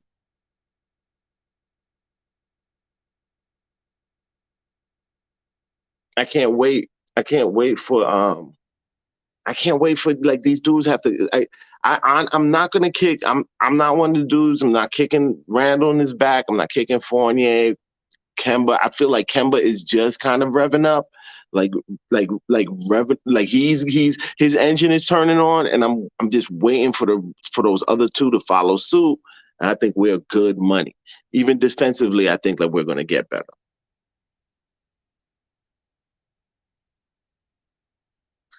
You think we get a consistent Kimba from here on out? Huh?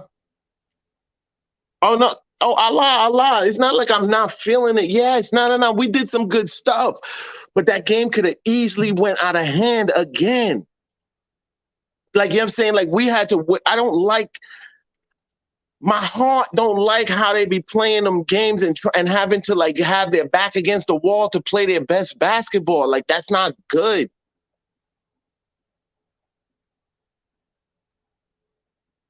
Okay. But we did shut them down in the fourth, though. We did what we needed to do to win that game.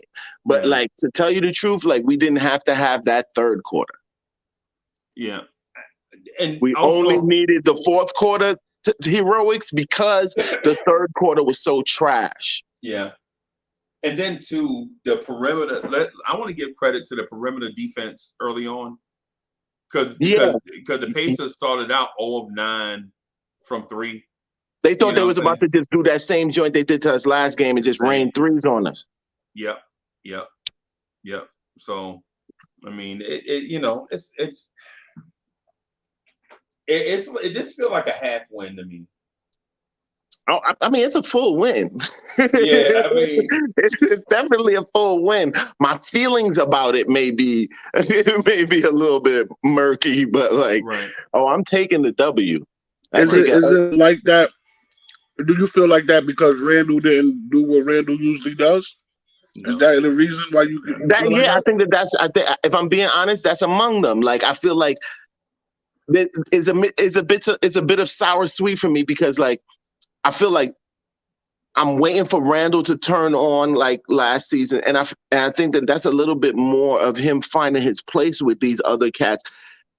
Last season, he was obviously the best player. Like, you know what I'm saying? He's obviously the go-to player. You're not going to get it done unless he gets it. This season, there are better complementary pieces. And I still think that, like, and they're good complementary pieces, like all-star complementary pieces. And he has to, I still think he's finding his way, trying to work through with them, and that's affecting even his timing and rhythm. But I feel like that'll come together. I'm just waiting. I'm just anxious for it to do so. But I feel the same way about Evan. And what's worse, like I feel like Evan started out right. Like he's like he started out hitting. Like that little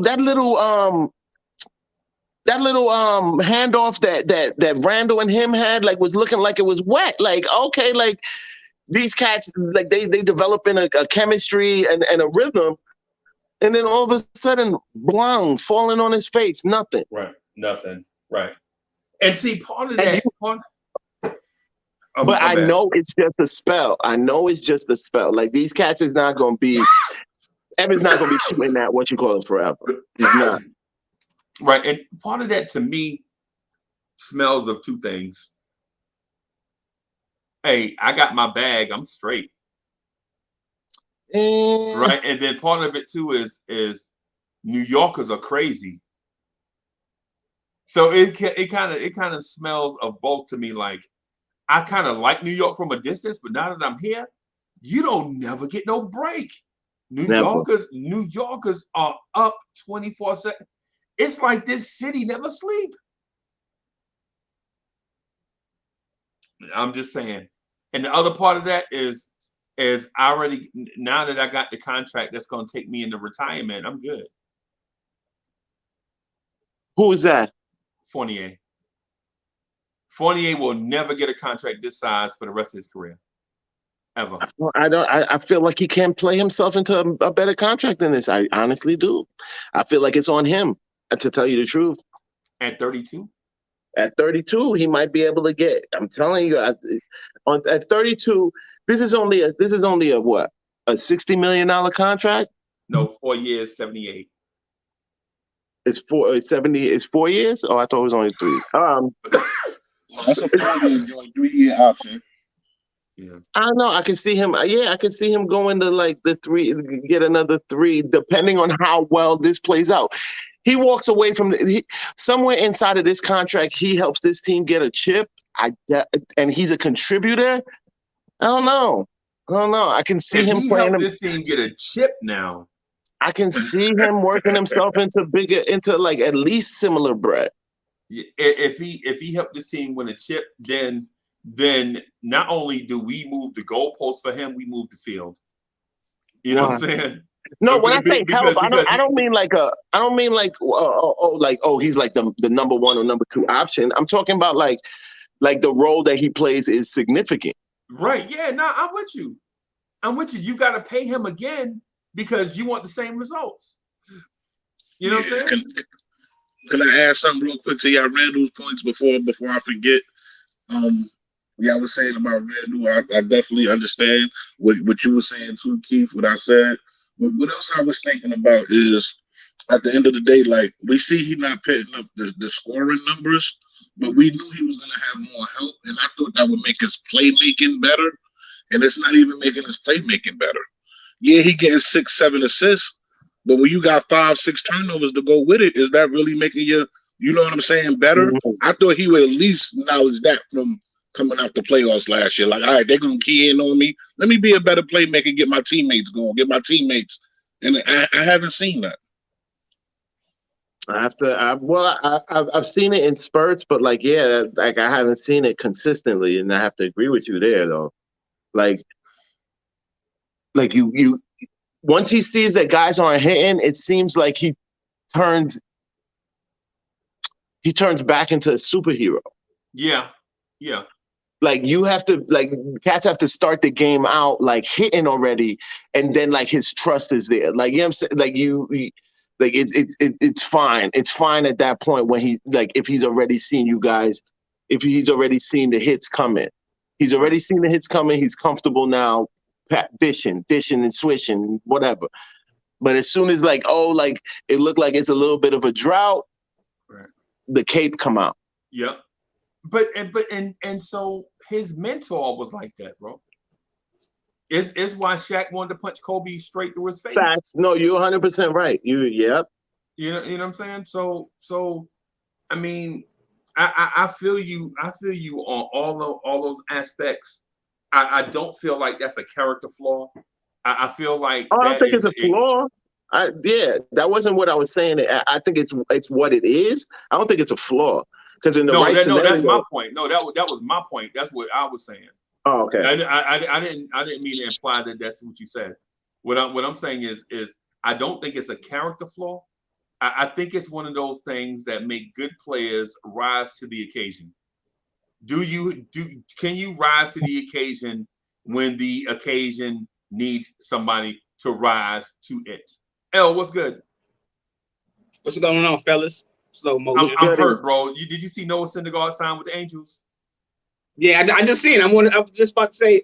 I just seen it. Yeah. Target. 21 mil. Oh my God, man. That hurts. That hurts. Yeah. To me, this is worse than EPMD breaking up, bro. Worse than EPMD breaking up, or worse than the Fat Boys breaking up? Oh, the Which one? Bad Boys. That hurt me deep. That hurt. Yeah. I even used to like their movies, man. Yeah, man. Oh boy, man. I don't know what. I don't know. I don't know, bro. I don't know, man. Noah Syndergaard signing with the Angels. Oh my goodness. Yeah. But what can you do, bro? So what's your expectation for the Orlando Magic game? Hopefully we keep up the decent defensive intensity. I've been saying it on our show that defense. I put it up in the chat as well. Defense sets up the offense. So on a night where you're struggling on your offense, because the offense still looks horrible. Let's not make no more mistakes about it. The offense look horrible. It stagnates a lot of time. Guys get caught pounding the ball. Got caught pounding the ball in the third quarter. But the defense, if that defensive intensity keeps up, then games like last night will win a lot more of those games. Yeah. Because you got scoring. You're never in doubt of scoring on this team. That's one thing I do notice, that we're not in doubt of scoring. You got players that can score. Somebody gonna do it. Yeah. Yeah, on any given night. When Clyde brought it up last night, and I talked about it on our show, he touched on the fact that each player has had their particular night, and I thought that was crucial. I thought that was a good insight that Clyde brought that up, because us as Knicks fans, we look past that they talked about. Kemba had his few games. Fournier had his few games. RJ had his few games. Randall had his few games. All these guys had their few games. Hold on, fellas. I got something up. Hold on. Sorry. All right. Yeah, I understand but Free Keith, you know what he's talking to? He's speaking to that same point that me and you talked about. Or did I express to you? I added to that too. Building a complete squad. Yeah. Building a complete, like, what we're building. Cats want like superstars and this, that, and the other, and that's fine. I'm not saying there's anything wrong with that, but I like the direction that Rose is taking, that Tibbs is taking. Like, they are building a squad that's not dependent on one or two players to get it done. Like, really and truly, like, we have a rack of like 6 guys who's any given night, like, they can explode. And I'm not mad at that. Right. That's crazy. I'm loving that. But at the end of the day, too, you know what else, Free Keith? We got to keep up that ball movement so everybody can be involved. If that ball movement is not there, everybody's not going to get involved. This is fact. Yeah, that's a fact. That's a fact. And Randall, and as much as I love the guy, he does choke up that ball movement. Like, sometimes he's helping it, and a lot of times he's hindering it. Right. Keith, you saw that third quarter, right? They started pounding the ball. They went from what was working for them, and they all just started like pounding the ball. It sucks, and it as a fan of basketball, it's kind of hard to watch something like that when they do that, because that's not good basketball. It's not fun to watch. They lucky that the defense picked up finally. This probably was our best defensive effort thus far this season. And I think it was, if not Doug's best game. So man, it has to move. I don't know what the problem is. I don't know why these guys pound the ball for and don't let the ball flow. But and I will also want, I don't know if y'all talked about it already, but I also want to give Tibbs some credit last night for pushing the right buttons last night. We always dogging Tibbs on his substitution, but he did a good substitution pattern last night. Keeping IQ in the game, subbing Randall in for Taj, and keeping Obi in the game with him, and then bringing Taj back in the game for Obi, taking Rose out in that fourth quarter, not having him play the whole fourth quarter, then bringing him back toward the end. Same way with RJ, bringing him back in for his defense. So it was a lot of good things, a lot of positives from last night, and then plus we won the game. Plus we won the game. So, plus we won. We won. So a lot of positives to take away from last night. As a fans, we just get spoiled because we just know this team is way better than what they've been playing lately. And for the most part, We want to win. You know, Win. we want to win. I want to see a championship before I go. I don't know about nobody else, but I want to see me a chip before I go. Hey, Rob. We got a black. Bad girl. I want to ask Rob the Knick. Are you old enough to remember the last time the Knicks won a championship? I'm talking about remember it. The last one? Yeah. I remember the last one. Okay. I was young, but I remember it. See, I was young too, but I don't remember you know what I'm saying? You know how you just remember something when you're young, you just remember some stuff. Like, see, I just remember the buzz in the air. Like there was a buzz in the air for all New York teams during that time. This is like the Jets, the Mets, the Knicks. What I remember about the game was this here. Willis Reed at the time wasn't that big to me at my age. Right. But what Clyde did in the game was. Right. That's what I remember more than anything. Now that you see like the documentaries and everything, you look at Willis Reed different. But to me, it was always about Clyde. Yeah. You know, everybody else was just part of the team, but it was always about Clyde and his game that he had. Right. That me and my pops watched the game, man. My mom's when we watched that game, I remember that game. Right. You know, and that was probably like a Knicks fan like the year before. Right. You know what I'm saying? So I remember that. But you know, yeah, other than that, you know. So I don't know if I ever told you this or not, but when I first started liking basketball, my first favorite professional team was not the Knicks, right? It was the Harlem Globetrotters. But they're not a professional basketball team. Yeah, go figure, right? But Rob, listen, hear me out on it. So as somebody growing up in the tri-state area as a little kid, running around the living room, you know what I'm saying, running around the house or whatever, when you heard Sweet Georgia Brown, the music, Sweet Georgia Brown come on Channel 5, you stop what you was doing, slam on brakes and sit down and watch Meadowlark Lemon and Curly Neal and all them boys, all them dudes, right? You remember, L, I don't know if you remember this or not, but I'm gonna ask, do you remember ABC Wild Road Sports? Of course I do. The agony of defeat. Yeah, you remember that? The agony of defeat. Yeah. And when they used to have the Harlem Globetrotters on ABC, bro, on Sundays, bro, I'm talking about, man, I used to sprint home from church, bro. Sprint home from church. That was Saturday. Wild Worlds of Sports came on Saturdays. No, it came on Sundays too, bro, because they used to show boxing Sunday at 1 o'clock. Yeah, but basketball was Saturday. Yeah, you're right. How about I saw the Ali Holmes fight on a Sunday afternoon at 1 o'clock. You know what I'm saying? So, but what I'm telling you is when the Globetrotters used to come on, bro, I was so locked in. They was my favorite team, right? But then, like when we started going on trips to see the Globetrotters, we used to see them in this place called Madison Square Garden, right? And I was like, Orange, but who is? And then you know how they used to have like the big life-size posters or whatever up in the joint when you walking down, going to your seats and stuff. And I used to be like, who is Willis Reed? Right?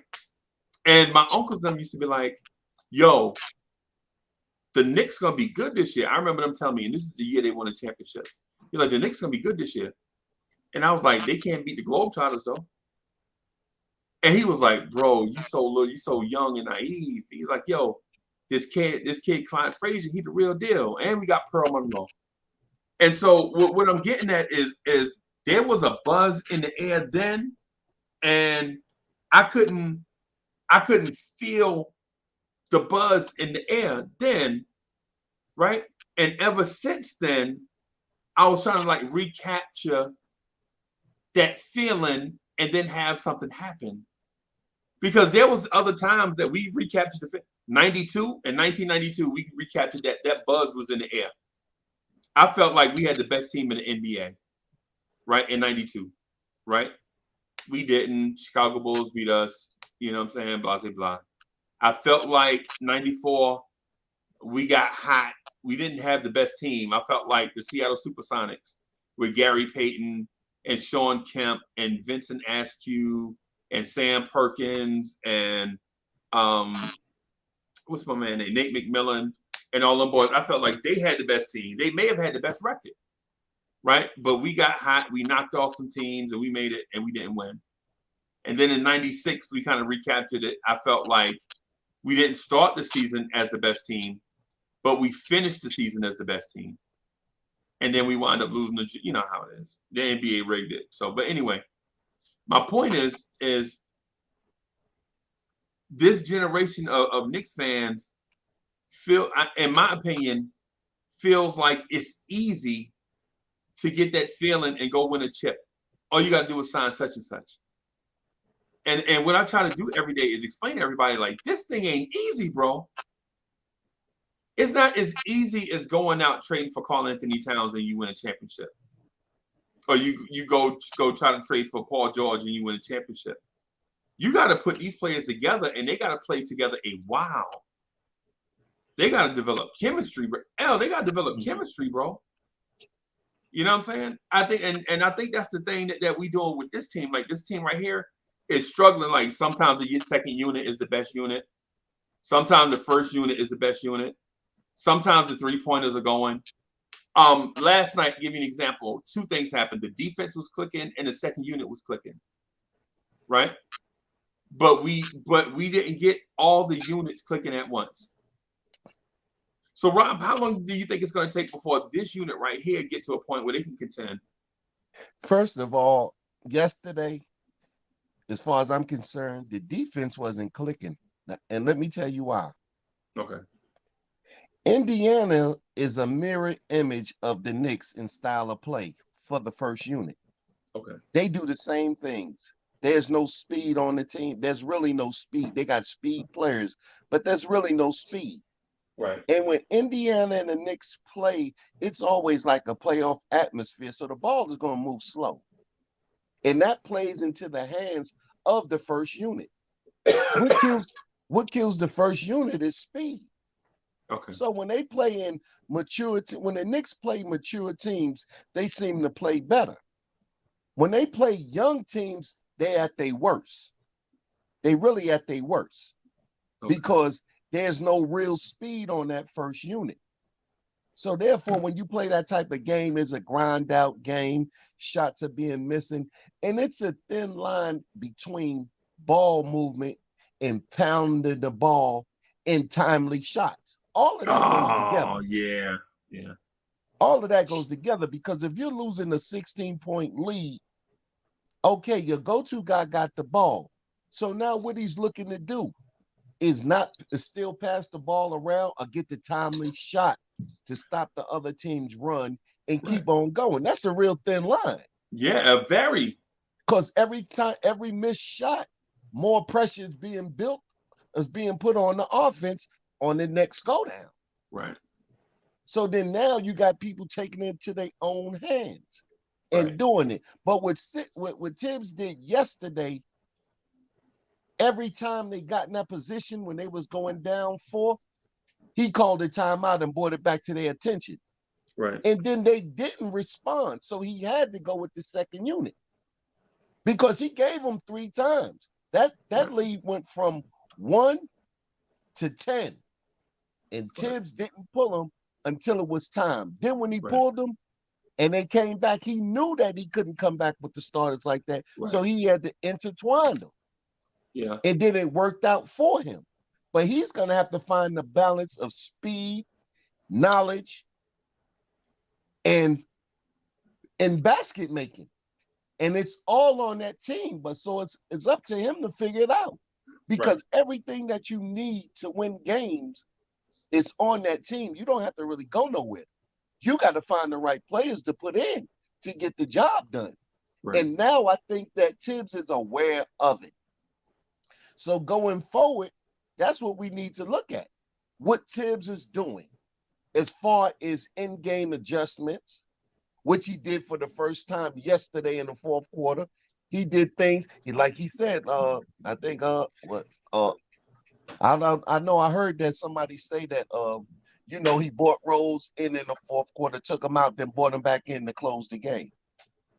But there's certain players that's gonna have to be on that floor from beginning to end, because you're gonna have to have, and most teams is the people that you pay the most money to. But on this team, that might not be the best answer for the team. So it's gonna be up to Tibbs to figure that out, and that's not easy.